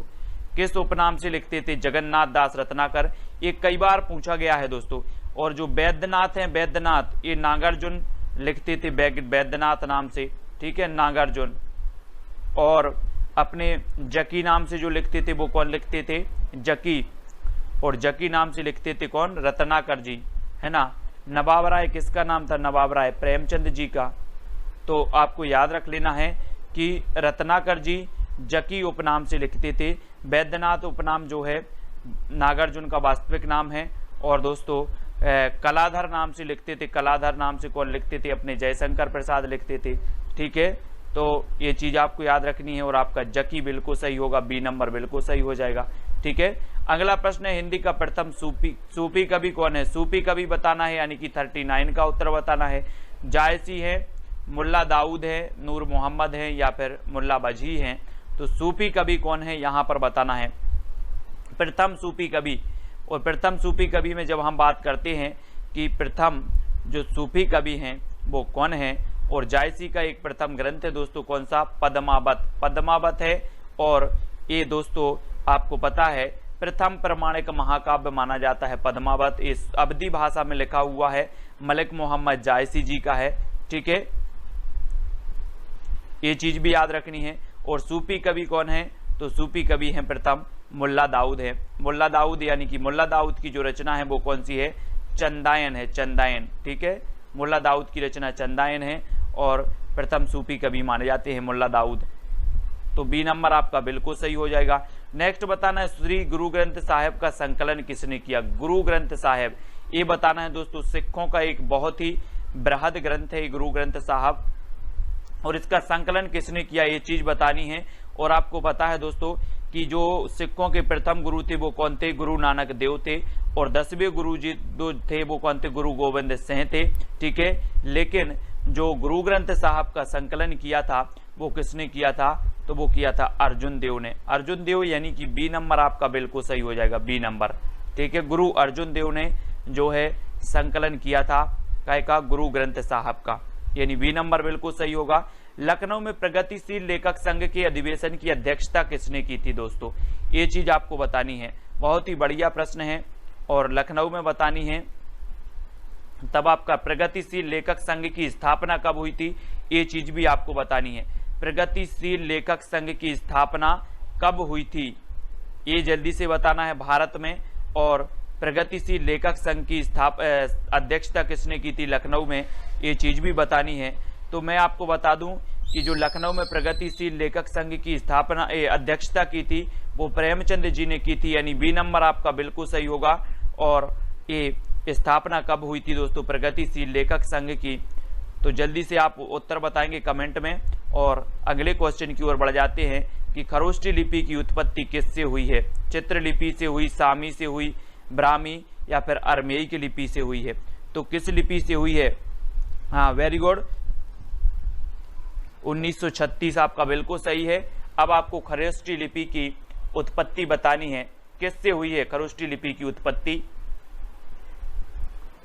और आपका बिल्कुल सही आंसर होगा दोस्तों कि जो खरोष्ठी लिपि की उत्पत्ति मानी जाती है, कई बार क्वेश्चन पूछा गया है, और अरमेई की लिपि से हुई है। अरमेई की लिपि, यानी डी नंबर आपका बिल्कुल सही हो जाएगा। ठीक है, अरमेई की लिपि से खरोष्ठी लिपि की उत्पत्ति हुई है। और अगले क्वेश्चन की ओर है, अंतस्थ व्यंजनों की संख्या कितनी है दोस्तों? अंतस्थ व्यंजन आप पढ़ते हो ना, या, रा, ला, वा, है ना? तो ये अंतस्थ व्यंजन है, अंतस्थ व्यंजन है ना। और अगर इसको ऐसे पढ़ें कि यार लव, है ना, और दोस्तों यार से लव किया जाता है, प्रेम किया जाता है, तो कैसे किया जाता है? अंतस्थ से किया जाता है कि बाह्य से किया जाता है ना। बाहरी रूप से तो नहीं करते कोई लोग, दिखावटी तो नहीं करता कोई, है ना, अंतस्थ से किया जाता है। बोले सर यार से लव किया जाता है तो अंतस्थ से किया जाता है ना। तो यार लव यानी कि या रा ला वा, इस प्रकार से इसको पूरा अगर जोड़ दो तो यार लव हो जाता है। और यार से लव किया जाता है अंतस्थ से, और अंतस्थ व्यंजनों की संख्या होती है 4, यानी कि ए नंबर आपका बिल्कुल सही हो जाएगा, ए नंबर। ठीक है।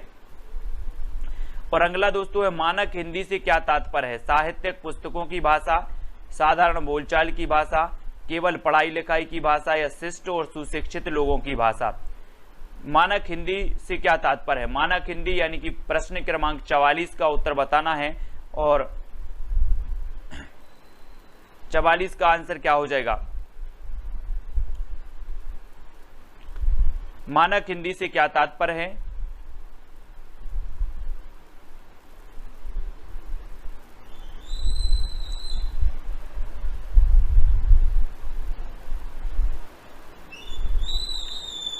और आपका 44 का जो उत्तर होगा साहित्यिक पुस्तकों की भाषा, है ना। साहित्यिक पुस्तकों की भाषा जो होती है वो मानक हिंदी कहलाती है, साहित्यिक पुस्तकों की भाषा।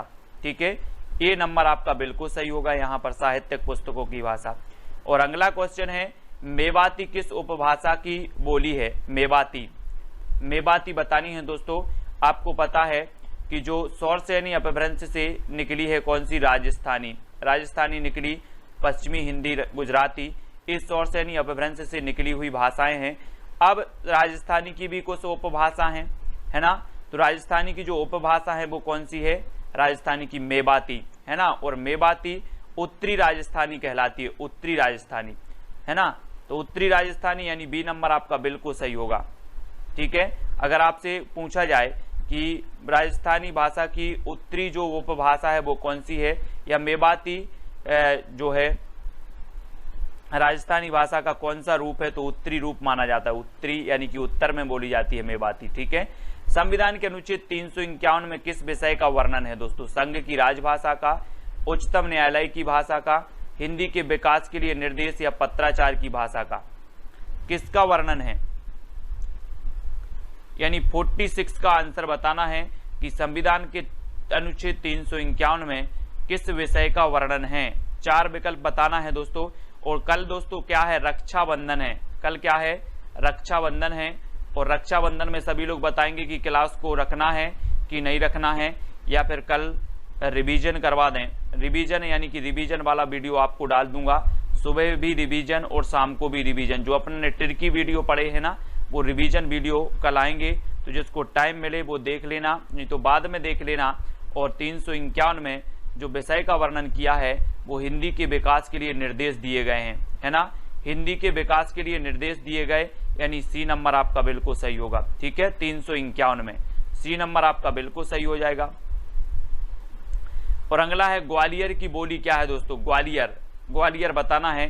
ये मध्य प्रदेश का एक जिला है ग्वालियर। ठीक है, इस प्रकार से आपने देखा होगा मध्य प्रदेश का इस प्रकार से नक्शा है, ऐसे ऐसे करके, ऐसे ऐसे, है ना, ऐसे ऐसे करके नक्शा है इस प्रकार से, है ना। और यहाँ पर दोस्तों आपका ग्वालियर है, ग्वालियर, है ना, ग्वालियर। और ग्वालियर की जो भाषा बोली जाती है वो कौन सी मानी जाती है? वो मानी जाती है कौन सी? बुंदेली, बुंदेली यानी कि ए नंबर आपका बिल्कुल सही हो जाएगा। और मध्य प्रदेश में सर्वाधिक बोली जाने वाली बोली भी कौन सी है? बुंदेली ही है ना। ये चीज भी आपको याद रखनी है। तो बुंदेली यानी ए नंबर आपका बिल्कुल सही होगा। अगला बताना अपभ्रंश को पुरानी हिंदी किसने कहा है दोस्तों? अपभ्रंश, अपभ्रंश बताना है पुरानी हिंदी। रामचंद्र शुक्ल जी ने कहा है, चंद्रधर शर्मा गुलेरी ने कहा है, भारतेंदु या फिर ग्रियर्सन ने कहा है। तो अपभ्रंश को पुरानी हिंदी कहने वाले जो हैं वो कौन हैं? और 4 में से आपका बिल्कुल सही आंसर होगा। देखो यहां से 2 क्वेश्चन बन जाते हैं आपके 48 में। एक तो है दोस्तों साहित्यिक अपभ्रंश को, अगर आपसे पूछा जाता कि जो है साहित्यिक अपभ्रंश को पुरानी हिंदी किसने कहा? साहित्यिक अपभ्रंश को पुरानी हिंदी किसने कहा, तो आप बता देते रामचंद्र शुक्ल ने, साहित्यिक अपभ्रंश को, है ना। और अपभ्रंश को पुरानी हिंदी किसने कहा, तो अपभ्रंश को पुरानी हिंदी कहा चंद्रधर शर्मा गुलेरी ने। ये दो क्वेश्चन कंफ्यूज करते हैं। यहां पर अगर आगे साहित्यिक अपभ्रंश जुड़ जाता, साहित्यिक, तो आपका उत्तर हो जाता रामचंद्र शुक्ल, लेकिन नहीं जुड़ा है, भगवान करे, अच्छा है नहीं जुड़ा, तो आप बी नंबर बता सकते हो। ठीक है, क्या, चंद्रधर शर्मा गुलेरी, बी नंबर आपका बिल्कुल सही होगा। संविधान की 8वीं अनुसूची में कौन सी भाषा शामिल नहीं है, 4 विकल्प हैं, कौन सी भाषा शामिल नहीं है। सुबह 9:30 पर अपनी क्लास होती है हिंदी साहित्य की, है ना, तो हिंदी साहित्य की ट्रिकी वीडियो की क्लास आती है, वो जरूर देखना है।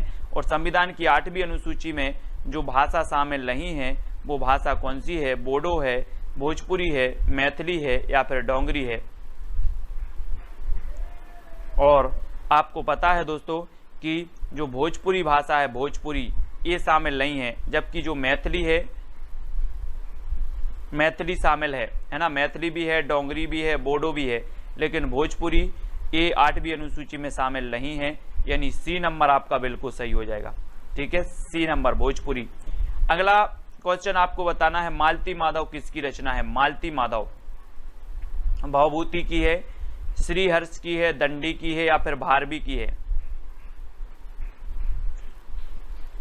और है ना, भोजपुरी आप लोग देखते होंगे ना, भोजपुरी जो फिल्म आती है, मैं भी देखता हूं कभी कभी, दिनेश लाल यादव जी की निरहुआ, है ना, और वो कौन है, खेसारी लाल, उनकी भी देखते हैं, बढ़िया फिल्में होती हैं, है ना। सबसे अच्छी लगी थी मुझे वो फिल्म कौन सी, आपकी निरहुआ हिंदुस्तानी, बहुत ही बढ़िया फिल्म थी और दोस्तों पूरी गांव पर आधारित थी। अगर आप लोगों ने नहीं देखी निरहुआ हिंदुस्तानी तो वो मूवी देखें, बहुत ही बढ़िया है। और मालती माधव यहाँ पर भवभूति की रचना है, यानी ए नंबर बिल्कुल सही हो जाएगा। ठीक है, ए नंबर भवभूति, मालती माधव के रचनाकार है भवभूति, और ए नंबर बिल्कुल सही होगा। रोला छंद के प्रत्येक चरण में कितनी मात्राएं होती हैं, रोला की बात हो रही है यहाँ पर, रोला, रोला, दोहा, सोरठा, है ना।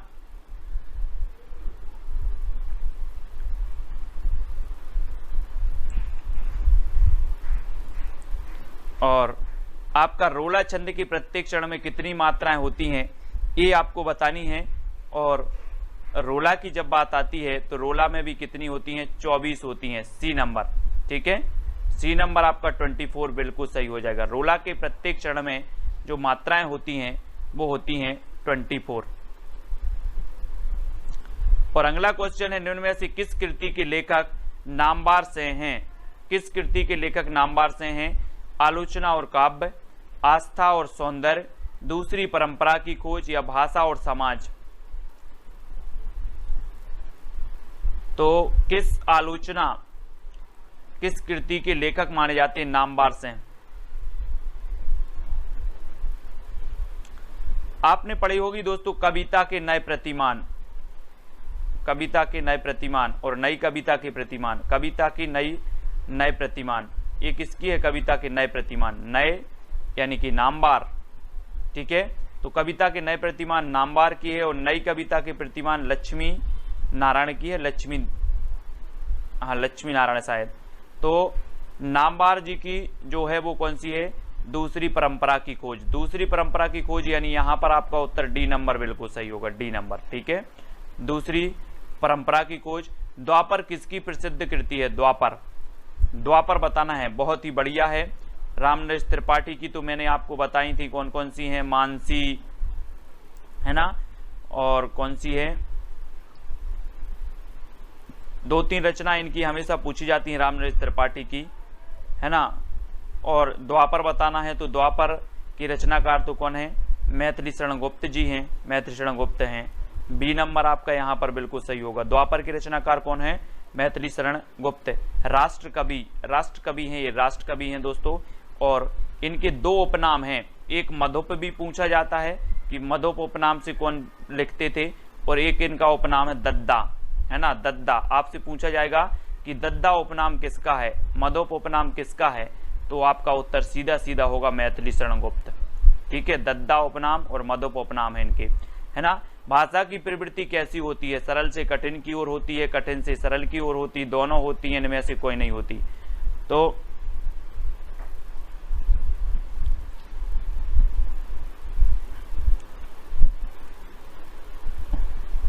भाषा की जो प्रकृति होती है, प्रवृत्ति होती है दोस्तों, वो कैसी होती है? कठिन से सरल की ओर, है ना, कठिन से सरल की ओर, कठिन से सरल की ओर, यानी कि बी नंबर आपका बिल्कुल सही होगा। ठीक है, कठिन से सरल की ओर। सबसे पहले जब हम कोई भाषा सीखते हैं तो हमें कैसी लगती है? बहुत कठिन लगती है, पहाड़ जैसी लगती है ना, कैसी लगती है? पहाड़ जैसी लगती है, कठिन लगती है। क्या? भाषा। और भाषा की प्रवृत्ति होती ही है कठिन से सरल की ओर। जैसे जैसे हम पढ़ते जाते हैं, आगे बढ़ते जाते हैं, तो ये सरल लगने लगती है। ठीक है, तो सरल से कठिन नहीं होती। बहुत सारे लोग यहाँ पर कंफ्यूज हो जाते हैं कि सरल से कठिन की ओर, बिल्कुल नहीं होती, ये कठिन से सरल की ओर होती है भाषा की प्रवृत्ति। ठीक है, हाँ, very good Kamlesh ji. Quasi Mansi मिलन, है ना, ये रचना है रामनरेश त्रिपाठी की। ठीक है, प्रेमचंद घर में शीर्षक से प्रेमचंद की जीवनी किसने लिखी? बहुत ही बढ़िया है, ये पूछी गई थी दोस्तों एलटी ग्रेड में। एलटी ग्रेड, यूपी का एलटी ग्रेड होता है एक एग्जाम, उसमें पूछी गई थी ये प्रेमचंद घर में, है ना, प्रेमचंद घर में है। और प्रेमचंद जी की दूसरी पत्नी थी, कौन थी? कौन थी? मैंने हमेशा आपको बताया है कि प्रेमचंद जी की दूसरी पत्नी थी शिवरानी देवी। पहले इनका विवाह हुआ था, एक कुरूप महिला से विवाह हुआ था दोस्तों, कुरूप, है ना। तो फिर इनका विवाह हुआ किससे? बाद में शिवरानी देवी से। और शिवरानी देवी ने लिखी थी प्रेमचंद घर में, प्रेमचंद घर में, है ना। और अमृत राय इनके पुत्र का नाम था, प्रेमचंद जी के, अमृत राय। तो प्रेमचंद घर में शिवरानी देवी, है ना। और बट वृक्ष की छाया में जीवनी किसके जीवन पर आधारित है? जीवन पर आधारित बताना है दोस्तों। ये जो बट वृक्ष की छाया में ये जीवनी लिखी किसने है? कुमुद नागर ने। किसने लिखी? कुमुद नागर। यानी कि अगर इसकी रचनाकार आपसे पूछा जाता कि बट वृक्ष की छाया की रचनाकार कौन है, तो आप बता देते कुमुद नागर। लेकिन आपसे पूछा गया है कि ये किसके जीवन पर आधारित है, ये पूछा गया है, तो आपको बताना है कि ये अमृतलाल नागर के जीवन पर आधारित है, यानी सी नंबर आपका यहाँ पर बिल्कुल सही होगा। ठीक है, अमृतलाल नागर के जीवन पर आधारित लिखी किसने है? कुमुद नागर ने, है ना। तो बी नंबर आपका, सी नंबर इस प्रश्न का आपका बिल्कुल सही होगा, अमृतलाल नागर। ठीक है, तो अगला क्वेश्चन आपको बताना, अकाल पुरुष गांधी जीवनी के लेखक कौन है? अकाल पुरुष गांधी, ये तो कई बार पूछी गई है दोस्तों। अकाल पुरुष गांधी दिनकर की है, मोहन राकेश की है, जैनेन्द्र कुमार की है, या फिर अज्ञे की है?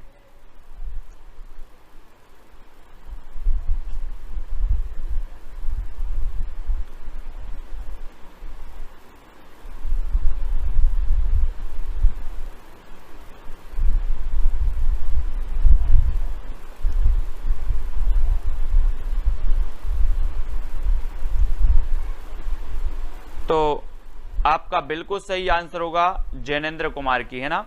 जैनेन्द्र कुमार की रचना है अकाल पुरुष गांधी।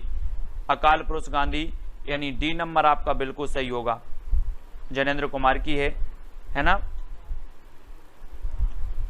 और अगला बताना है माटी की मूर्तें। माटी की मूर्तें ये क्या है दोस्तों? माटी की मूर्तें हमने देखा था, ये राम वृक्ष बेनीपुरी की रचना है ना। माटी की मूर्तें हमने याद कैसे किया था कि लोग क्या करते हैं, माटी की मूर्तें बना के वृक्ष के नीचे स्थापित कर देते हैं, है ना। माटी की मूर्तें बना के वृक्ष के नीचे स्थापित कर देते हैं,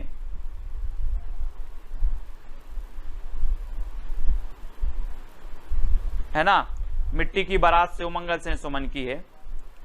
और मिट्टी की माटी की मूर्तें आपका उत्तर होगा ये रेखा चित्र है। रेखा चित्र, रेखा रेखा रेखा, ये रेखा है। रेखा खींच दी थी लक्ष्मण रेखा, लक्ष्मण रेखा खींच दी। लक्ष्मण जी ने बोले इसके बाहर नहीं आना, इसके बाहर नहीं आना। और इसके बाहर सीता जी आई तो क्या हो गया था? हरण हो गया था। अपन को भी लक्ष्मण रेखा खींच देनी है, लक्ष्मण रेखा, इसके बाहर नहीं आएगा कोई। हरिवंश राय बच्चन की आत्मकथा कितने भागों में प्रकाशित है? क्या भूलूं क्या याद करूं, है ना। 10 द्वार से सोपान तक, नीड से निर्माण, क्या है? तो इनकी दोस्तों जो है वो कितने में, हरिवंश राय बच्चन की आत्मकथा कितने भागों में विभाजित है? हरिवंश राय बच्चन साहब की। और इनकी आपको ने पढ़ी होगी दो चट्टानें मैंने आपको याद करवाई थी रचना, दो चट्टानें। बोले इनकी दो चट्टानें हरिवंश राय बच्चन साहब की, एक अभिषेक बच्चन एक अमिताभ बच्चन, दो चट्टानें हैं, है ना। और ये 4 भागों में प्रकाशित है, 4 भागों में हरिवंश राय बच्चन की। क्या भूलूं क्या याद करूं, ठीक है। बी नंबर यहाँ पर आपका बिल्कुल सही हो जाएगा, 4 भागों में प्रकाशित है। और अगला क्वेश्चन आपसे पूछा जाता है कि तरुण के स्वप्न आत्मकथा के लेखक कौन है। तरुण के स्वप्न, ये तो मैंने आपको याद करवाई थी दोस्तों कि तरुण मतलब होता है, क्या होता है, युवा, युवा होता है, युवा, है ना। और हर युवा का सपना होता है कि हम सुभाष चंद्र बोस बने, ऐसे याद करवा दिया था आपको, है ना। तरुण मतलब होता है युवा, और युवा का सपना होता है कि हम भी क्या बने, सुभाष चंद्र बोस बने। तो तरुण के स्वप्न आत्मकथा के जो लेखक होंगे वो सुभाष चंद्र बोस होंगे, यानी बी नंबर सुभाष चंद्र बोस आपका बिल्कुल सही हो जाएगा, ठीक है। अलंकार संप्रदाय के प्रवर्तक कौन माने जाते हैं। अलंकार संप्रदाय के प्रवर्तक बताना है और 4 विकल्प आपके सामने मौजूद है। चलिए, तब आपका राइट आंसर क्या हो जाएगा।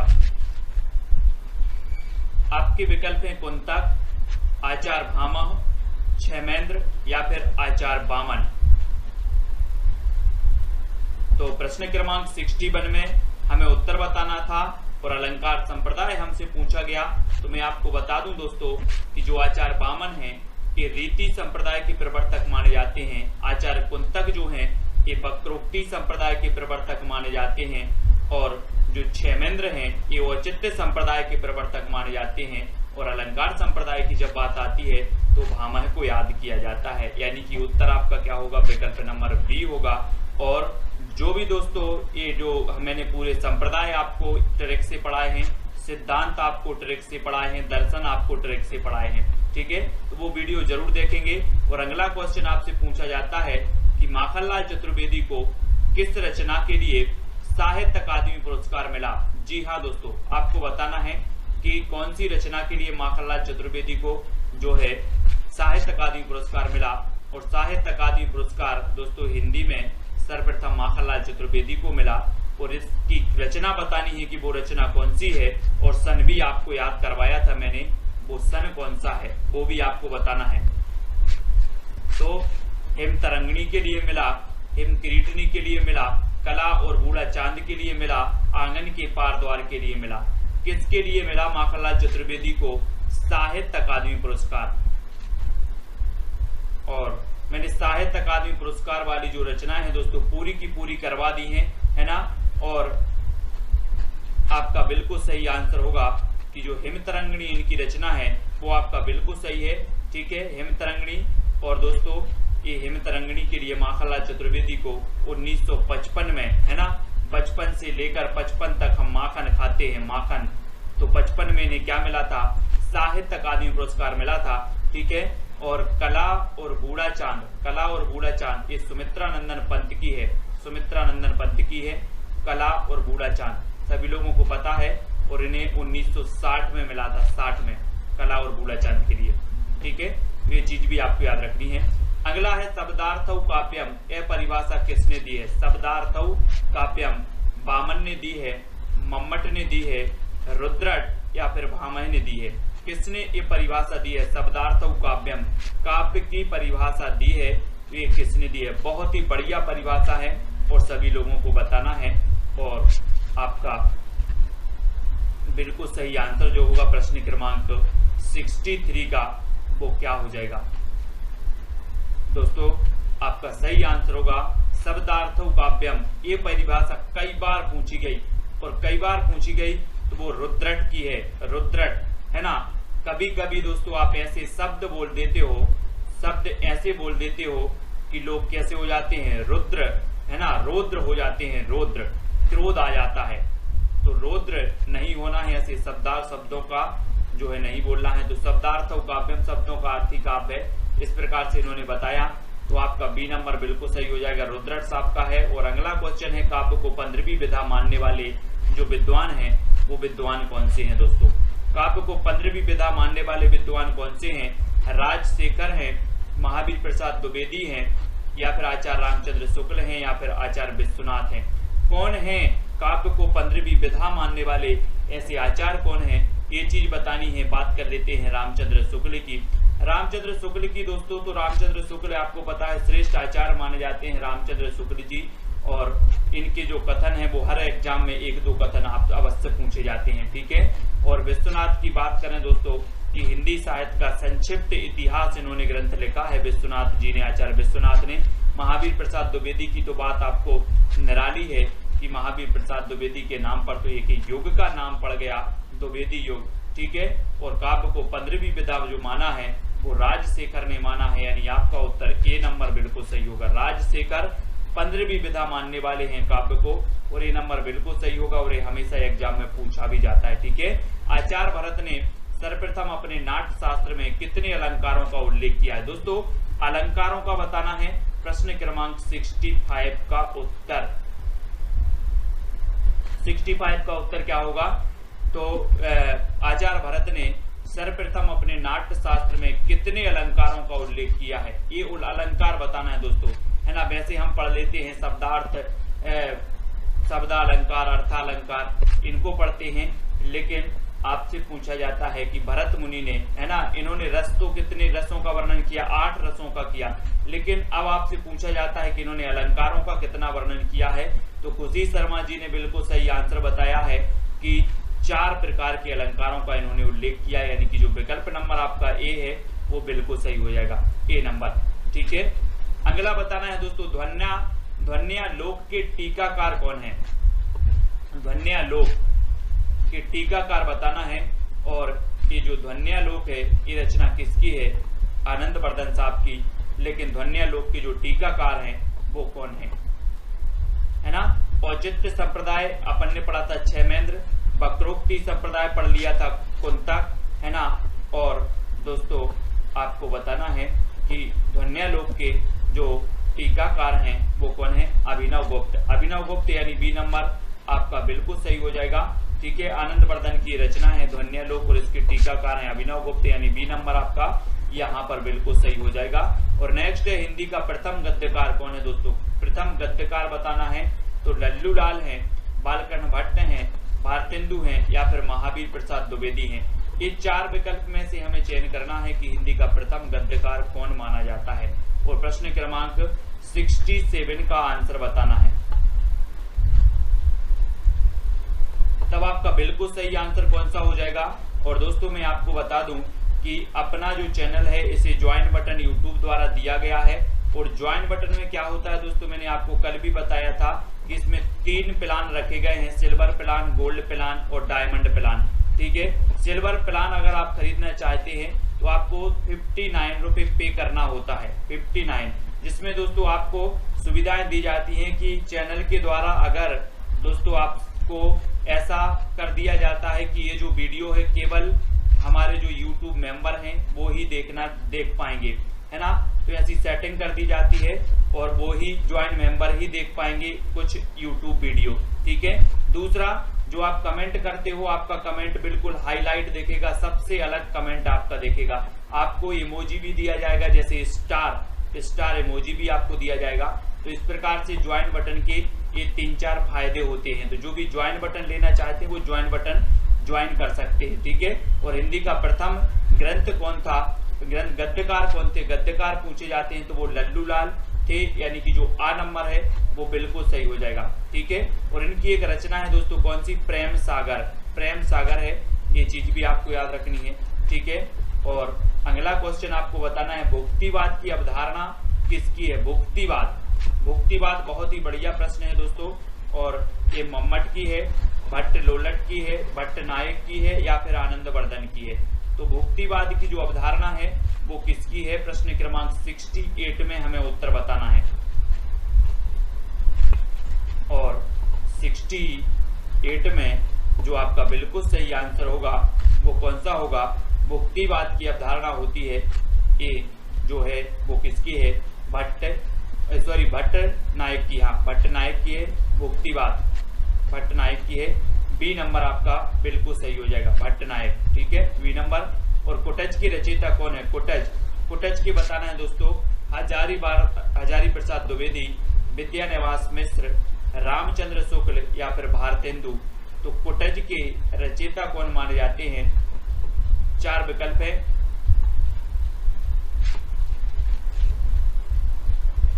मम्मट की काव्य प्रकाश है, वेरी गुड कुरैशी जी। और कुटज के रचयिता जो माने जाते हैं वो कौन माने जाते हैं? हजारी प्रसाद द्विवेदी, है ना। हजारी प्रसाद द्विवेदी के बारे में हमने पढ़ा था कि शिरीष के फूल इनकी एक रचना है, शिरीष के फूल, अशोक के फूल, है ना। जब हमने समान नामों वाली रचनाएं पढ़ी थी तो तब पढ़ी थी शिरीष के फूल, अशोक के फूल, है ना। ये हजारी प्रसाद द्विवेदी की रचना है। कुटज भी इनकी ही रचना है। और हिंदी साहित्य का आदिकाल, हिंदी साहित्य का आदिकाल भी इन्हीं की रचना है, ठीक है। हिंदी साहित्य का दोस्तों आप पढ़ते हो उद्भव एवं विकास, है ना। उद्भव और विकास भी इन्हीं का है। हिंदी साहित्य की भूमिका भी इन्हीं का है, इन्हीं का ग्रंथ है हजारी प्रसाद द्विवेदी जी का, और कुटज भी इन्हीं का है, ठीक है। तो ये नंबर आपका बिल्कुल सही होगा। और अगला क्वेश्चन है शेष कादंबरी की रचयिता कौन है? ये रचना तो कई बार पूछी गई है और इसका उत्तर आप सभी को पता होनी चाहिए, ठीक है। सहास्रा जी के लिए जो है दोस्तों इन्होंने क्या किया है? गोल्ड बटन इन्होंने खरीदा है सहास्रा जी ने, बहुत बढ़िया। और शेष कादंबरी के रचयिता बताना है, इन्हें देखो स्टार मिला है। और प्रश्न क्रमांक 70 का उत्तर, और 70 का आपका बिल्कुल सही आंसर हो जाएगा, क्या हो जाएगा? 70 का सी, यानी कि मृदुला गर्ग। सी नंबर आपका बिल्कुल सही होगा। शेष कादंबरी की रचयिता है मृदुला गर्ग, ठीक है। सी नंबर आपका बिल्कुल सही होगा। और अगला क्वेश्चन है रामचंद्र शुक्ल ने करुण रस का स्थायी भाव माना है तो किसे माना है? निर्वेद को माना है, गिलानी को माना है, दैन्य को माना है, या फिर करुणा को माना है? और 4 विकल्प हैं कि रामचंद्र शुक्ल ने करुण रस का जो स्थायी भाव माना है वो किसे माना है। और प्रश्न क्रमांक 71, और 71 का जो आपका बिल्कुल सही आंसर होगा वो क्या हो जाएगा? रामचंद्र शुक्ल ने करुण रस का स्थायी भाव माना है करुणा। करुणा यानी कि आपका जो डी नंबर है वो बिल्कुल सही हो जाएगा, करुणा, ठीक है। रामचंद्र शुक्ल ने करुण रस का स्थायी भाव करुणा को मान लिया। और ठेठ हिंदी का ठाठ उपन्यास के लेखक हैं तो कौन है? श्रद्धाराम फुल्लोरी हैं, हरिऔध जी हैं, देवकीनंदन खत्री हैं, या फिर बालकृष्ण भट्ट जी हैं। तो ठेठ हिंदी का ठाठ उपन्यास के लेखक कौन है? क्या हो जाएगा? और प्रश्न क्रमांक 72 और 72 का आपका बिल्कुल सही आंसर होगा हरिऔध। हरिऔध यानी कि जो आपका बी नंबर है वो बिल्कुल सही हो जाएगा। ठेठ हिंदी का ठाठ उपन्यास के जो लेखक हैं वो हैं हरिऔध।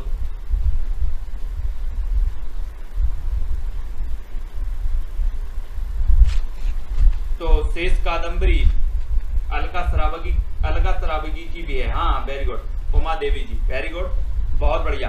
ये जो रचना है वो अलका सराबगी की है, शेष कादंबरी, ठीक है, बहुत बढ़िया। 70 का 1 नंबर बिल्कुल सही हो जाएगा, है ना। अलका सराबगी की है शेष कादंबरी, इसको सुधार लेना। और रामचंद्र शुक्ल ने करुणा बताया है। ठेठ हिंदी का ठाठ ये हरिऔध जी की रचना है, बी नंबर आपका बिल्कुल सही हो जाएगा, बहुत बढ़िया, ठीक है। अगला बताना है निम्न में से कौन सी भारत पाक विभाजन पर आधारित कहानी नहीं है? भारत पाक विभाजन पर आधारित कहानी कौन सी नहीं है? सिक्का बदल गया, जन्मभूमि, व्यथा, सरगम, या फिर फांसी। भारत पाक विभाजन पर आधारित कहानी कौन सी नहीं है, ये चीज बतानी है आपको। और आपका बिल्कुल सही आंसर हो जाएगा, क्या हो जाएगा? फांसी। फांसी यानी कि जो सी नंबर है वो बिल्कुल सही हो जाएगा, ठीक है। ये जो फांसी है, बाकी सिक्का बदल गया आपको कृष्णा सोप्ती की पता होगी, है ना। ये जो है भारत पाक विभाजन पर आधारित है, जन्मभूमि भी भारत पाक विभाजन पर आधारित है, व्यथा भी भारत पाक विभाजन पर आधारित है। तो कौन सी नहीं है? फांसी नहीं है, और सी नंबर आपका बिल्कुल सही हो जाएगा, ठीक है। सी नंबर फांसी ये भारत पाक विभाजन पर आधारित नहीं है। और अगला क्वेश्चन है आपका कि भारतेंदु को हिंदी का प्रथम निबंधकार किसने माना? भारतेंदु जी को हिंदी का प्रथम निबंधकार मानने वाले जो विद्वान हैं वो कौन है? 4 विकल्प हैं। और आचार्य रामचंद्र शुक्ल जी ने माना है, कि शिवदान सिंह चौहान, या फिर प्रताप नारायण मिश्र, या फिर बाल मुकुंद गुप्त ने माना। किसने माना हिंदी का प्रथम निबंधकार? और प्रश्न क्रमांक 74। और आपका बिल्कुल सही आंसर होगा कि भारतेंदु को हिंदी का प्रथम निबंधकार जो मानने वाले हैं वो है शिवदान सिंह चौहान। कौन है? शिवदान सिंह चौहान। इन्होंने प्रथम निबंधकार माना है किसे? भारतेंदु जी को। और 74 का आपका बिल्कुल सही आंसर बी नंबर बिल्कुल सही हो जाएगा, बी नंबर। ठीक है। अगला क्वेश्चन है दोस्तों, तुम चंदन हम पानी निबंध के रचनाकार कौन है? शरद जोशी जी हैं, विवेकी राय हैं, विद्यानिवास मिश्र हैं या फिर रमेश चंद्र साय हैं। कौन है? तुम चंदन हम पानी निबंध के रचनाकार, यानी कि प्रश्न क्रमांक 75 का उत्तर लिखना है।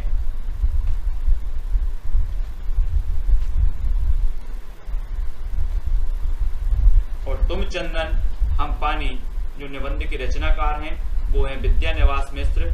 और बी नंबर आपका बिल्कुल सही हो जाएगा, विद्यानिवास मिश्र। ठीक है, बी नंबर। और अगला है, निम्न में से कौन सी रचना ब्रज भाषा की नहीं है?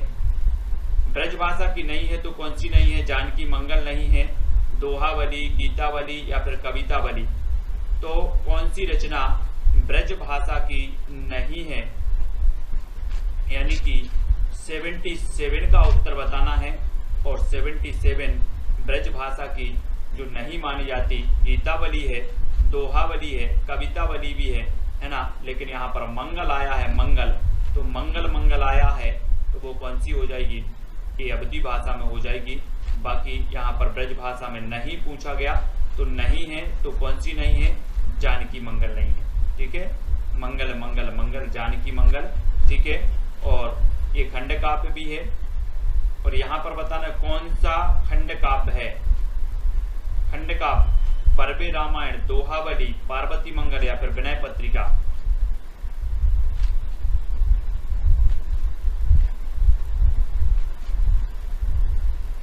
तो खंड काव्य पूछा गया तो खंड काव्य कौन सा है? पार्वती मंगल, है ना। पार्वती मंगल क्या है? खंड काव्य है। और आपका उत्तर होगा बी नंबर। ठीक है, बी नंबर आपका बिल्कुल सही हो जाएगा। एक खंड काव्य माना जाता है तुलसीदास जी का। ठीक है, खंड काव्य। और विनय पत्रिका तो आपको पता है। और जो दोहावली है ये भी ब्रज भाषा में है। बाकी पार्वती मंगल और बरबे रामायण ये अवधी भाषा में है ना।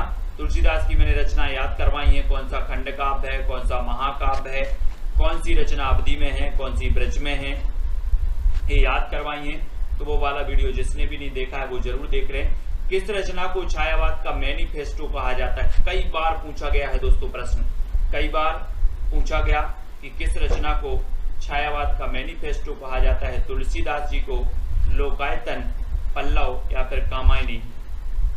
तो किस रचना को जो है मैनिफेस्टो कहा जाता है? और एसजी हमारे ज्वाइंट मेंबर बन चुके हैं और इन्होंने डायमंड प्लान खरीदा है एसजी ने। और इस प्रकार से हाईलाइट हो जाता है ना। देखें, मैनिफेस्टो कहा जाता है तुलसीदास को, पल्लव को, लोकायतन या फिर कामायनी को। किसे कहा जाता है दोस्तों? और किस रचना को छायावाद का मैनिफेस्टो कहा जाता है? तो आपका बिल्कुल सही आंसर होगा पल्लव, यानी सी नंबर आपका बिल्कुल सही हो जाएगा। ठीक है, सी नंबर। पल्लव को जो है छायावाद का मैनिफेस्टो कहा जाता है।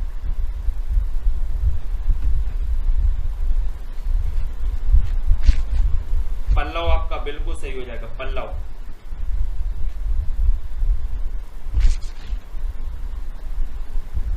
ठीक है, अगला आपको बताना है दोस्तों, पंत की कौन सी रचना अरविंद दर्शन से प्रभावित है?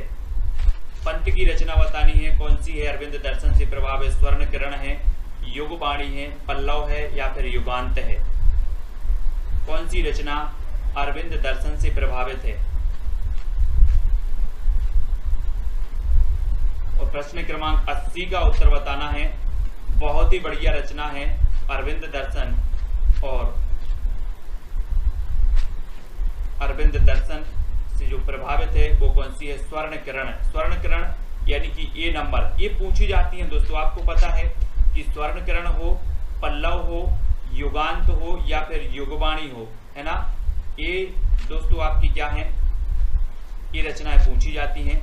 और पल्लव को छायावाद का मैनिफेस्टो तो कहा ही जाता है। ठीक है, और अरविंद दर्शन से जो प्रभावित है वो कौन सी है, स्वर्ण किरण है।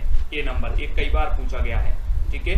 और अगला क्वेश्चन है, निम्न में से पंत की प्रगतिवादी रचना नहीं है तो कौन सी नहीं है, ग्राम्या, ग्रंथि, युगांत या युगवाणी। तो कौन सी रचना प्रगतिवादी रचना नहीं है, यानी प्रश्न क्रमांक 81 का उत्तर बताना है।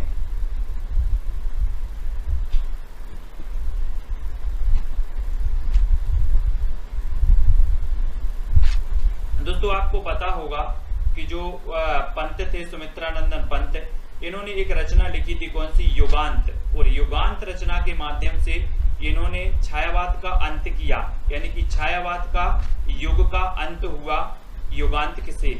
और प्रगतिवादी रचना यहाँ पर नहीं है पूछी गई, तो वो ग्रंथि नहीं है, ग्रंथि है ना।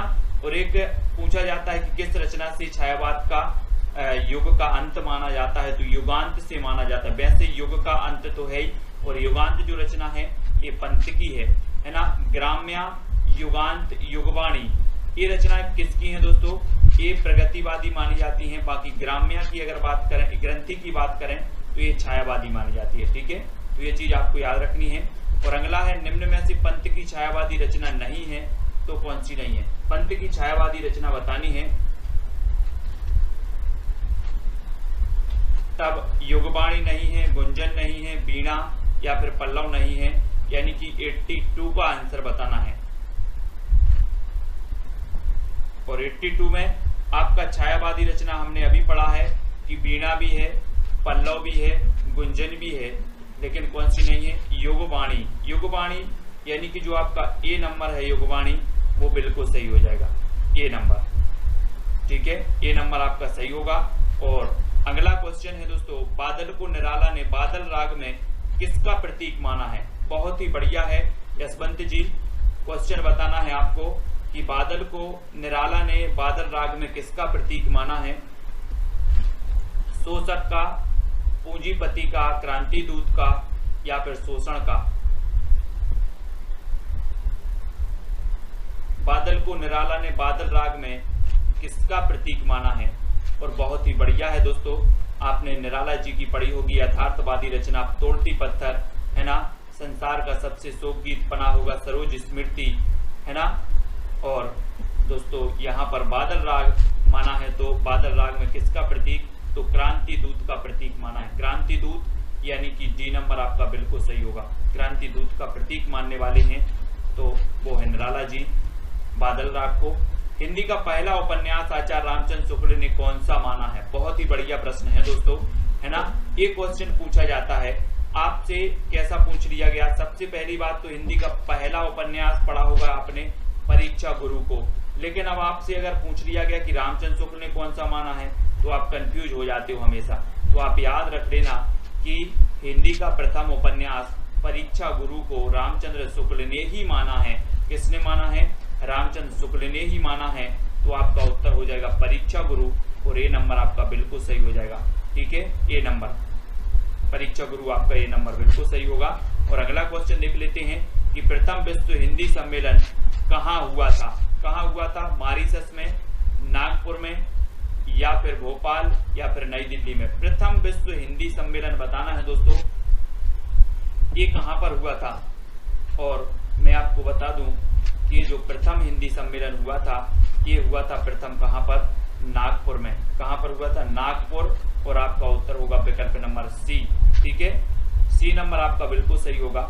नागपुर में प्रथम विश्व हिंदी सम्मेलन हुआ था। और अगला क्वेश्चन है, अद्वैतवाद के प्रवर्तक हैं तो कौन है। शंकराचार्य हैं, क्षेमेंद्र हैं, रामानुजाचार्य हैं, विष्णु स्वामी हैं। अद्वैतवाद के प्रवर्तक कौन माने जाते हैं। विकल्प बताना है, 4 विकल्प आपके सामने है। 86 का उत्तर बताना है, फिर आपका राइट आंसर क्या होगा। अद्वैतवाद मैंने आपको याद करवाए हैं दोस्तों, जितने भी संप्रदाय हैं, जितने भी आपके दोस्तों दर्शन हैं, ये सारे के सारे याद करवाए हैं। और एस रत्ती जी, एस जी और सहासरा जी, ये ज्वाइंट मेंबर हैं हमारे। सहासरा जी भी हैं, एस जी भी हैं, ठीक है, बहुत बढ़िया। और अद्वैतवाद यानी शंकराचार्य, ए नंबर आपका बिल्कुल सही हो जाएगा, ए नंबर, ठीक है। और एक मैं दोस्तों अपने 10-12 ज्वाइंट मेंबर हो जाए उनके लिए स्पेशल क्लास रखूंगा अलग से, केवल ज्वाइंट मेंबर के लिए। तो 10 से 12 ज्वाइंट मेंबर अगर अपने हो जाएंगे तो केवल ज्वाइंट मेंबर के लिए अलग से क्लास, स्पेशल क्लास रखेंगे, ठीक है। और अद्वैतवाद के जो प्रवर्तक हैं शंकराचार्य हैं, और ये नंबर आपका बिल्कुल सही हो जाएगा, शंकराचार्य, ठीक है, शंकराचार्य हैं। और दोस्तों रामानुजाचार्य की बात करें तो इन्होंने श्री संप्रदाय के प्रवर्तक माने जाते हैं। रामानुजा विशिष्टाद्वैतवाद के भी माने जाते हैं, ठीक है, ये चीज भी आपको याद रखनी है। और अगला है लक्ष्मीपुरा नामक रिपोर्टाज के लेखक कौन है? लक्ष्मीपुरा रांगी राघव हैं, शमशेर बहादुर, शिवदान सिंह चौहान या धर्मवीर भारती हैं। कौन है लक्ष्मीपुरा नामक रिपोर्टाज के लेखक?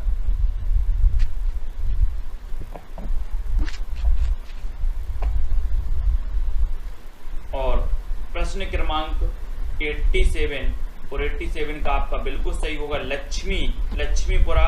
ये जो रिपोर्टाज है ये शिवदान सिंह चौहान का है ना, शिवदान सिंह चौहान। और आपने पढ़ा होगा दोस्तों कि शिवदान सिंह चौहान ने जो है क्या किया है? शिवदान सिंह चौहान ने भारतेंदु जी को हिंदी का प्रथम निबंधकार माना है ना, किसने? शिवदान सिंह चौहान ने। ये तो आपको पता ही होगा। और लक्ष्मीपुरा नामक जो रिपोर्टाज है ये भी किसका है? शिवदान सिंह चौहान का ही है। तो बी नंबर यहाँ पर आपका बिल्कुल सही होगा, ठीक है। और ब्रजभाषा का विकास किस अपभ्रंश से हुआ? किस अपभ्रंश की कौन सी अवस्था से हुआ है? कौन सी अपभ्रंश से हुआ है? जल्दी से बताना है। और आपका बिल्कुल सही आंसर क्या होगा? अपभ्रंश से हुआ है अर्धमागधी से, सौरसेनी से, मागधी से, या फिर इनमें से कोई नहीं।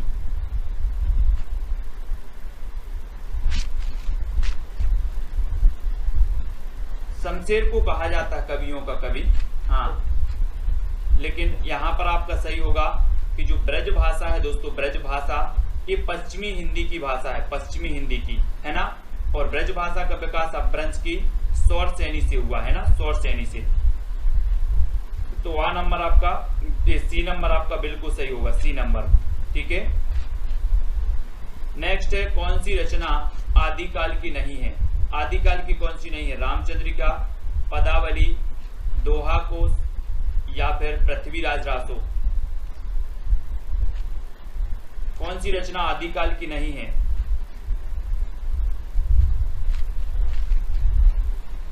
हाँ, पूर्वी हिंदी अर्धमागधी से निकली थी और पश्चिमी हिंदी सौरसेनी से। Very good. और आदिकाल की नहीं है तो आपको पता है कि पदावली है, दोहा कोश है, पृथ्वीराज रासो भी है, लेकिन कौन सी नहीं है? रामचंद्रिका। और ये रामचंद्रिका कब की है? तो ये भक्ति काल की रचना मानी जाती है, भक्ति काल की, ठीक है। भक्ति काल की रचना कौन सी मानी जाती है? रामचंद्रिका। और पदावली, दोहा कोश, पृथ्वीराज रासो ये आदिकाल की हैं। और आपका उत्तर क्या हो जाएगा? ए नंबर, ठीक है, ए नंबर आपका बिल्कुल सही होगा। आदिकाल को अपभ्रंश काल किसने कहा दोस्तों? आदिकाल को अपभ्रंश काल जो नाम दिया वो किसने दिया? मिश्र बंधुओं ने, राहुल सांकृत्यायन ने, विश्वनाथ प्रसाद ने या फिर धीरेन्द्र वर्मा ने? तो किसने दिया? यानी कि प्रश्न क्रमांक आपका 90 का उत्तर बताना है। और बहुत ही बढ़िया प्रश्न है कि अपभ्रंश काल जो कहने वाले हैं राहुल सांकृत्यायन ने, तो क्या कह दिया था? क्या कहा था राहुल सांकृत्यायन ने? और धीरेन्द्र वर्मा आपका बिल्कुल सही होगा। यहाँ पर अपभ्रंश काल कहा है इन्होंने, धीरे से कह दिया, धीरे से, यानी कि आपका उत्तर होगा धीरेन्द्र वर्मा, ठीक है, धीरेन्द्र वर्मा। और डी नंबर बिल्कुल सही हो जाएगा। हाँ, छंदों का अजायब घर भी कहा जाता है रामचंद्रिका को, बहुत बढ़िया। और अगला, वीर रस प्रधान रचना में गुण होता है तो कौन सा होता है? माधुर गुण, प्रसाद गुण, प्रसाद गुण होता है, ओज होता है, या इनमें से कोई नहीं? वीर रस प्रधान रचना में बताना है दोस्तों। और जब वीर रस की बात आती है तो उत्साह इसका स्थायी भाव है, वीर रस का उत्साह जो है स्थायी भाव है।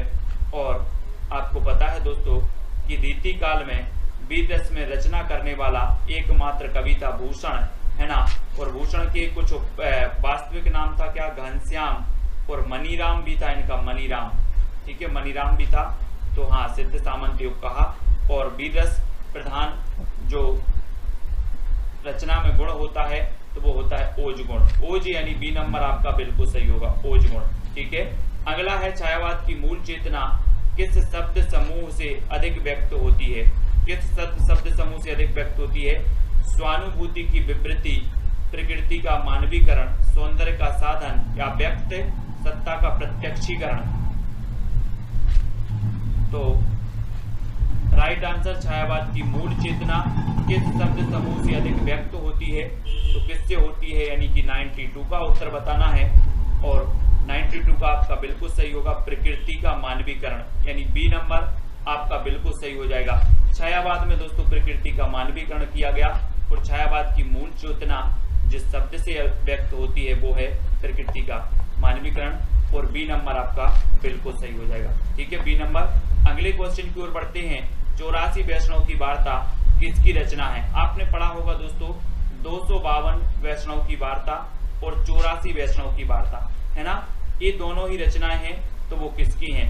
और मैं जब तक आपको बता दूं कि रूप गोस्वामी की एक रचना है उज्ज्वल नीलमणि, है ना, उज्ज्वल नीलमणि है रूप गोस्वामी की रचना है। और ज्योतिरीश्वर ठाकुर की रचना है कौन सी? वर्ण रत्नाकर। और नाभादास की तो पता ही है आपको, भक्तमाल, है ना। तो 84 वैष्णव और 252 वैष्णव की वार्ता की जो रचनाकार होंगे वो कौन होंगे?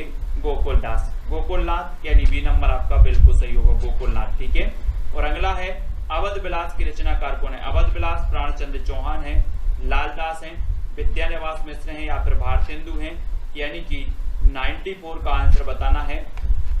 और 94 यानी कि 94 का आपका बिल्कुल सही आंसर होगा अवध विलास। दोस्तों हम पढ़ते ना अवध के लाल, है ना, अवध के लाल, अवध विलास, और अवध के लाल यानी कि लालदास, अवध के लाल, तो लालदास। ठीक है, और प्राणचंद्र चौहान की रामायण महानाटक है, ठीक है, प्राणचंद्र चौहान।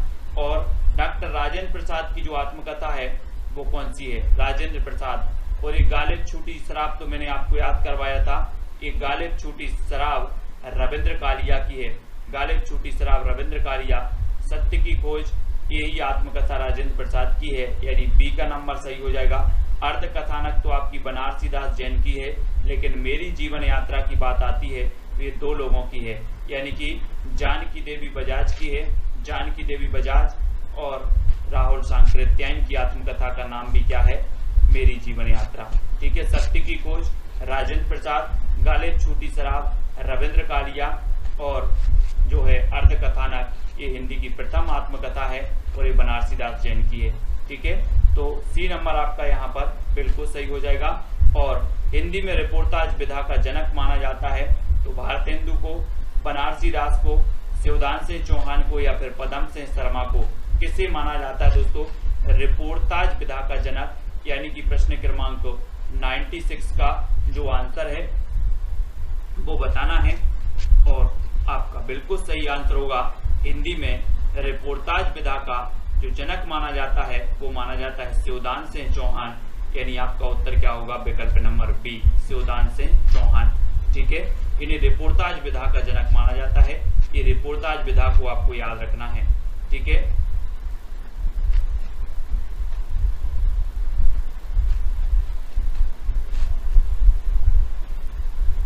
याद रख लेना। अगला है निम्न में से कौन अष्टछाप का कवि नहीं है? कौन अष्टछाप का कवि नहीं है? कृष्णदास, नाभादास, कुंभन दास या फिर परमानंद दास, ये बतानी है। 4 विकल्प हैं। मेरी जीवन यात्रा वियोगी हरि की नहीं है, चेक करना थोड़ी सा अच्छे से, है ना। मेरी जीवन यात्रा वियोगी हरि की आत्मकथा का नाम नहीं है। मेरी जीवन यात्रा केवल 2 लोगों की है, जानकी देवी बजाज की है और आपकी राहुल सांकृत्यायन की। ठीक है, अच्छे से चेक कर लेना। कौन अष्टछाप का कवि नहीं है? अष्टछाप की स्थापना कब हुई? 1565 में हुई। ठीक है, अष्टछाप में 4 कवि आपके किसके? वल्लभाचार्य के, और 4 कवि दोस्तों आपके किसके थे? 4 वल्लभाचार्य के थे और 4 जो थे वो किसके थे? अब देखो बहुत सारे लोग यहाँ पर कंफ्यूज हो जाते हैं कि दास दास सब में लिखा है, दास यहाँ पर भी आया, यहाँ पर भी आया, यहाँ पर भी आया, यहाँ पर भी आया। लेकिन एक चीज आपको याद रखनी है कि जो नाभादास है, नाभादास, इनकी एक रचना है भक्तमाल, ठीक है, भक्तमाल। ये नाभादास ही नहीं है अष्टछाप के, है ना। सी नंबर आपका बिल्कुल सही होगा, सी नंबर आपका सही हो जाएगा, है ना। और कविता जीवन और जगत की अभिव्यक्ति है, ये महादेवी वर्मा की है, भारतेंदु की है, रामचंद्र शुक्ल या फिर महादेवी वर्मा की है। किसकी रचना है? कविता जीवन और जगत की अभिव्यक्ति है। प्रश्न क्रमांक 98।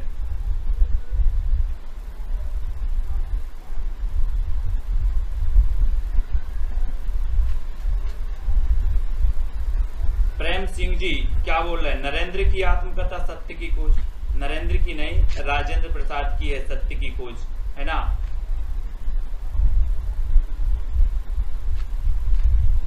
कविता जीवन और जगत की अभिव्यक्ति है, ये कहा है रामचंद्र शुक्ल ने। किसने कहा है? रामचंद्र शुक्ल ने, यानी वी नंबर आपका बिल्कुल सही हो जाएगा, ठीक है। रामचंद्र शुक्ल ने कहा है कि कविता जीवन और जगत की अभिव्यक्ति है, यानी 98 का आपका बिल्कुल बी नंबर बिल्कुल सही हो जाएगा, बी नंबर, ठीक है। और अगला क्वेश्चन है निम्न में से रसवादी आचार कौन नहीं है? रसवादी आचार, रस संप्रदाय सबसे प्राचीन संप्रदाय माना जाता है, ठीक है। और दोस्तों आपको बताना है कि नहीं है तो कौन नहीं है? शंकुक नहीं है, भट्ट नायक नहीं है, भट्ट लोलट या फिर बामन नहीं है। कौन नहीं है? रसवादी आचार कौन नहीं है?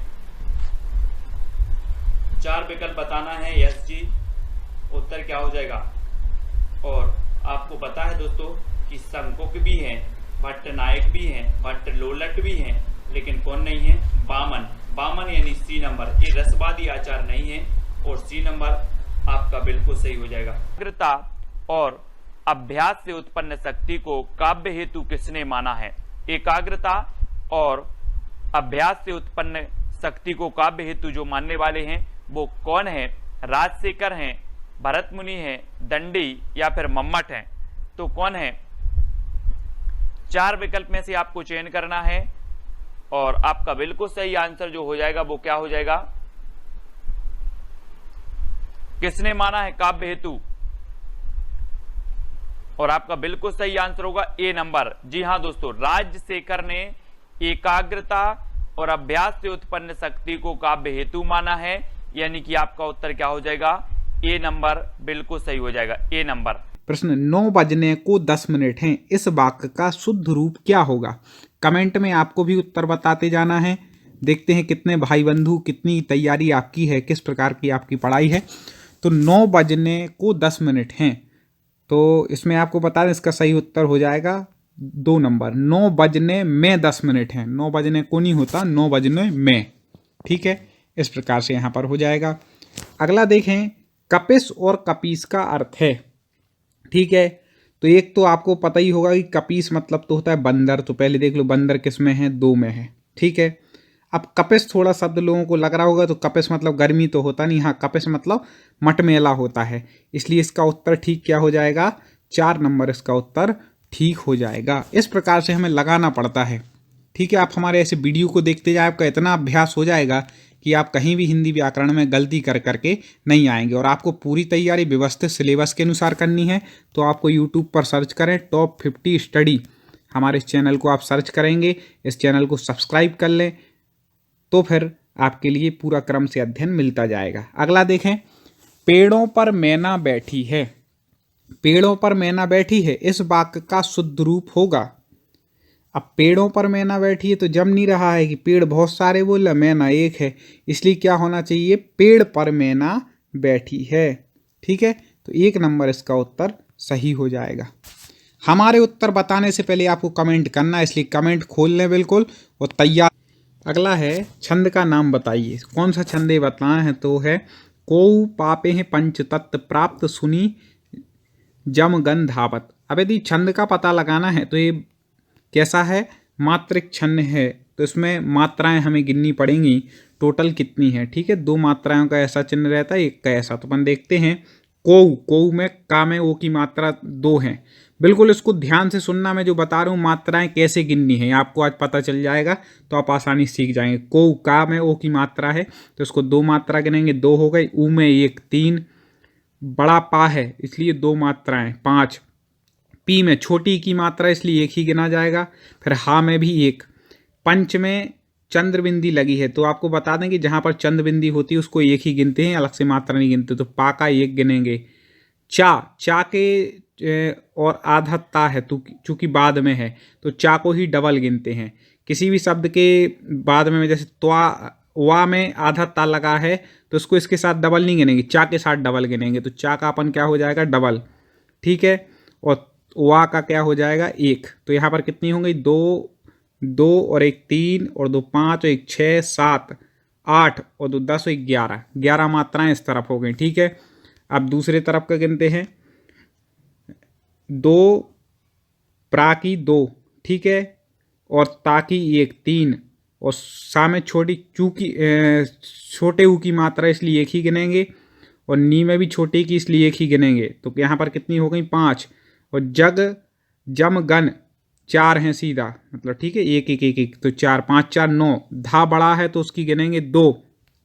ठीक है। तो कितनी हो गई, 11। और वा और ताकी एक एक 2 13।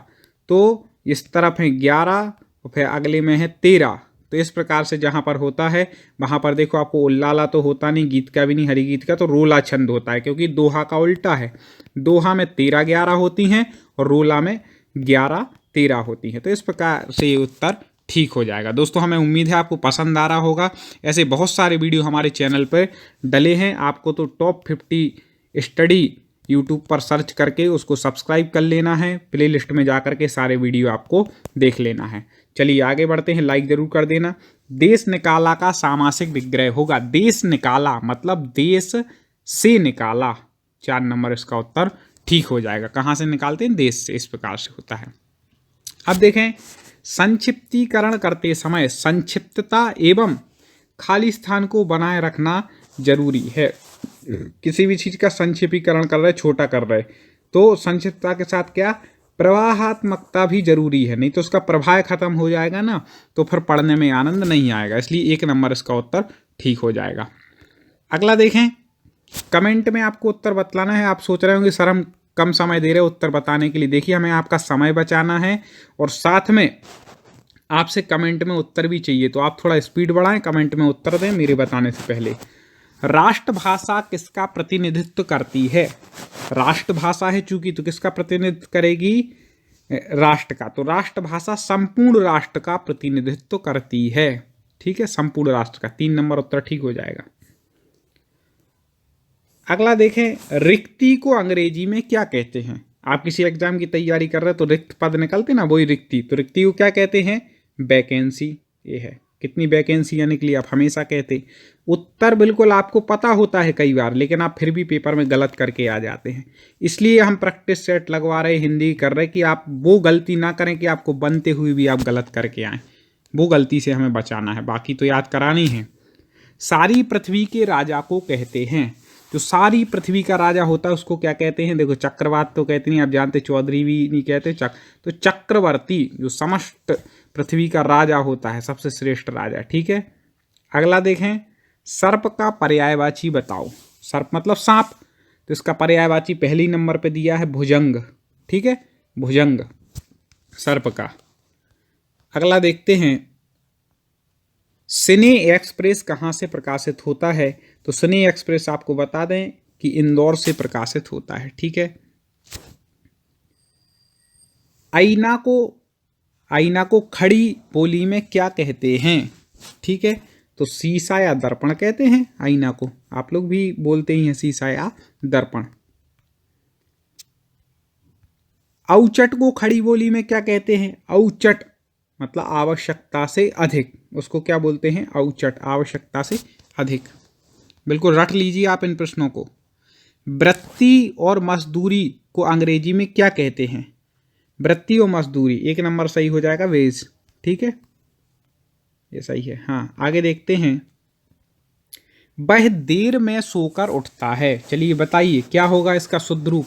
वह देर में, आप ही किसी से बोलते हो तो आप क्या बोलते हैं, आप देर से सोकर, देर से, या वह देर से सोकर उठता है, ये होना चाहिए। तो वह देर से सोकर उठता है, 3 नंबर ठीक हो जाएगा। अब खुद बिल्कुल लगा के देख लीजिएगा। आगे देखें, बच्चे बूढ़े किस शब्द युग्म के अंतर्गत आते हैं? क्या कह रहे हैं? बच्चे और बूढ़े। ठीक है, बच्चे बूढ़े, तो सीधा विलोम आपको दिख ही रहा है कि बच्चे और बूढ़े विलोम शब्द के अंतर्गत आता है। पर्याय युग में दिया ना, तो कंफ्यूज नहीं होना, पर्याय युग मतलब पर्यायवाची युग में है क्या, ऐसा। अगला देखें, यहाँ पर रस का नाम बतलाना है, तो बिंद के वासी उदासी तपो बृहदारी महा बिनु नारी दुखारे। ठीक है, और गोतमतीय तरी तुलसी सो कथा सुनी मैं मुनि वृंद सुखारे हैं सिला सब चंद्रमुखी परसे पद मंजुल कंजित खार। एक तरह तो तपोव्रतधारी कह रहे, एक तरफ नारी की बात करते हैं, हास्य की प्रकटित हो रहा है। ठीक है, तो यहाँ पे कौन सा रस हो जाएगा? हास्य रस। पढ़ करके ही आता है, देखो इसके लिए अभ्यास करना पड़ता है रस पहचानने के लिए। आप ऐसे ही हमारे क्वेश्चन लगाते रहें, आपको अभ्यास हो जाएगा। बाकी अलग ट्रिक से हम जो रस पढ़ाएंगे तो उसमें तो आपको रट ही जाएगा। रस का नाम बताओ। जता पंख बिनु खग अति दीना मणि बिनु फन करिवर करहीना अस मम जीवन बंधु बिन तो ही जो जड़ देव जिया भय मोही। अब यहाँ पे क्या कह रहे हैं? देखो, जथा पंख बिनु खग अति दीना, जैसे ये पंखों के बिना पक्षी कैसा होता है? अति दीन होता है, दुखी होता है। मणि बिनु फन करिवर करहीना, अब दीनहीन ऐसी जहां पर बात है, आप खुद समझ जाए कौन सा रस होगा। करुणा की बात आ रही है तो कौन सा रस हो जाएगा? करुण रस यहां पर हो जाएगा। इतना ही समझ सकते हैं। अगला देखें, ये कई बार पूछा गया, कर का अर्थ है। कर मतलब एक तो हाथ होता है, तो हाथ इन तीन में दिया है। ठीक है, फिर दूसरा कर का जो अर्थ है वह किरण भी होता है।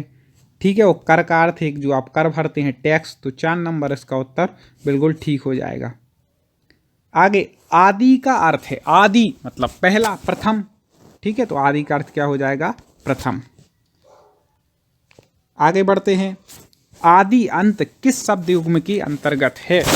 आदि और अंत मतलब आदि मतलब प्रारंभ, अंत मतलब समाप्त, तो क्या हो जाएगा? विलोम शब्द है। सीधा सीधा आपको दिखाई दे रहा है। अब है राजभाषा।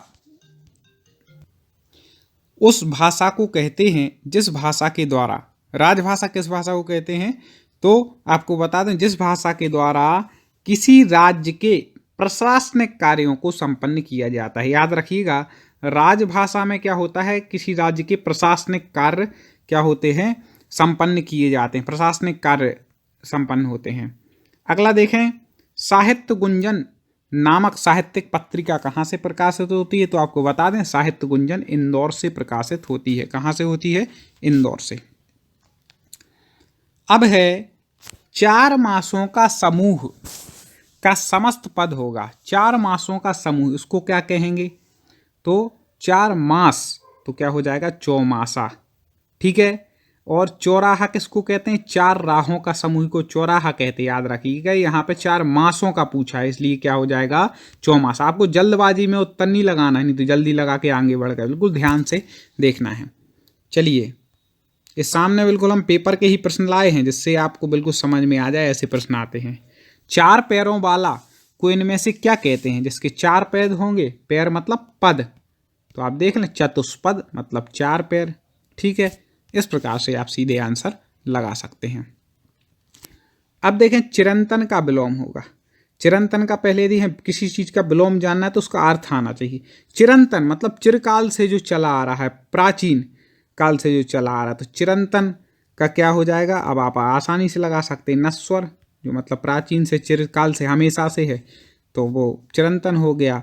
और नश्वर मतलब जो नाश को प्राप्त हो गया, नश्वर हो गया। ठीक है, अगला देखें, वाक्य का नाम बताओ। रमेश ने बताया कि वह घर जा रहा है। वाक्य होते हैं मिश्र वाक्य, संयुक्त वाक्य, सरल वाक्य, ये सब कुछ आपको बिल्कुल ट्रिक के साथ पूरे सिलेबस के अनुसार पढ़ाया जाता है हमारे चैनल टॉप 50 स्टडी पर। तो आप जुड़े रहें और प्ले लिस्ट में जाकर के आप सभी सब्जेक्ट के, चाहे आप संस्कृत पढ़ रहे हो, चाहे पर्यावरण, चाहे बाल विकास, किसी भी चीज़ की आप तैयारी कर रहे हो, चाहे हिंदी साहित्य, हिंदी व्याकरण, सब कुछ यहाँ पर आपको उपलब्ध मिलता है। तो रमेश ने बताया कि वह घर जा रहा है, कैसा है? तो रमेश ने बताया कि वह घर जा रहा है, मिश्रित वाक्य है। ठीक है, संयुक्त होता है तो और वगैरह लगा रहता है, सरल होता है तो सीधा कि राम घर जा रहा है, रमेश घर जा रहा है, ऐसा हो जाता है, इसलिए मिश्रित वाक्य हो जाएगा। अगला देखें, इस वाक्य को सरल कीजिए। इस वाक्य को सरल कीजिए, इसको मतलब सरल में परिवर्तित करना है। तुम बाहर गए और वह रोने लगा। ठीक है, अब सरल वाक्य बनाना, ये है कैसा, संयुक्त वाक्य है। तुम बाहर गए वह रोने लगा। ठीक है, तो संयुक्त है। अब इसको सरल, मतलब तुम्हारे बाहर जाते ही वह रोने लगा। अब देखो ये कहाँ पर लिखा है, ये 3 नंबर पर।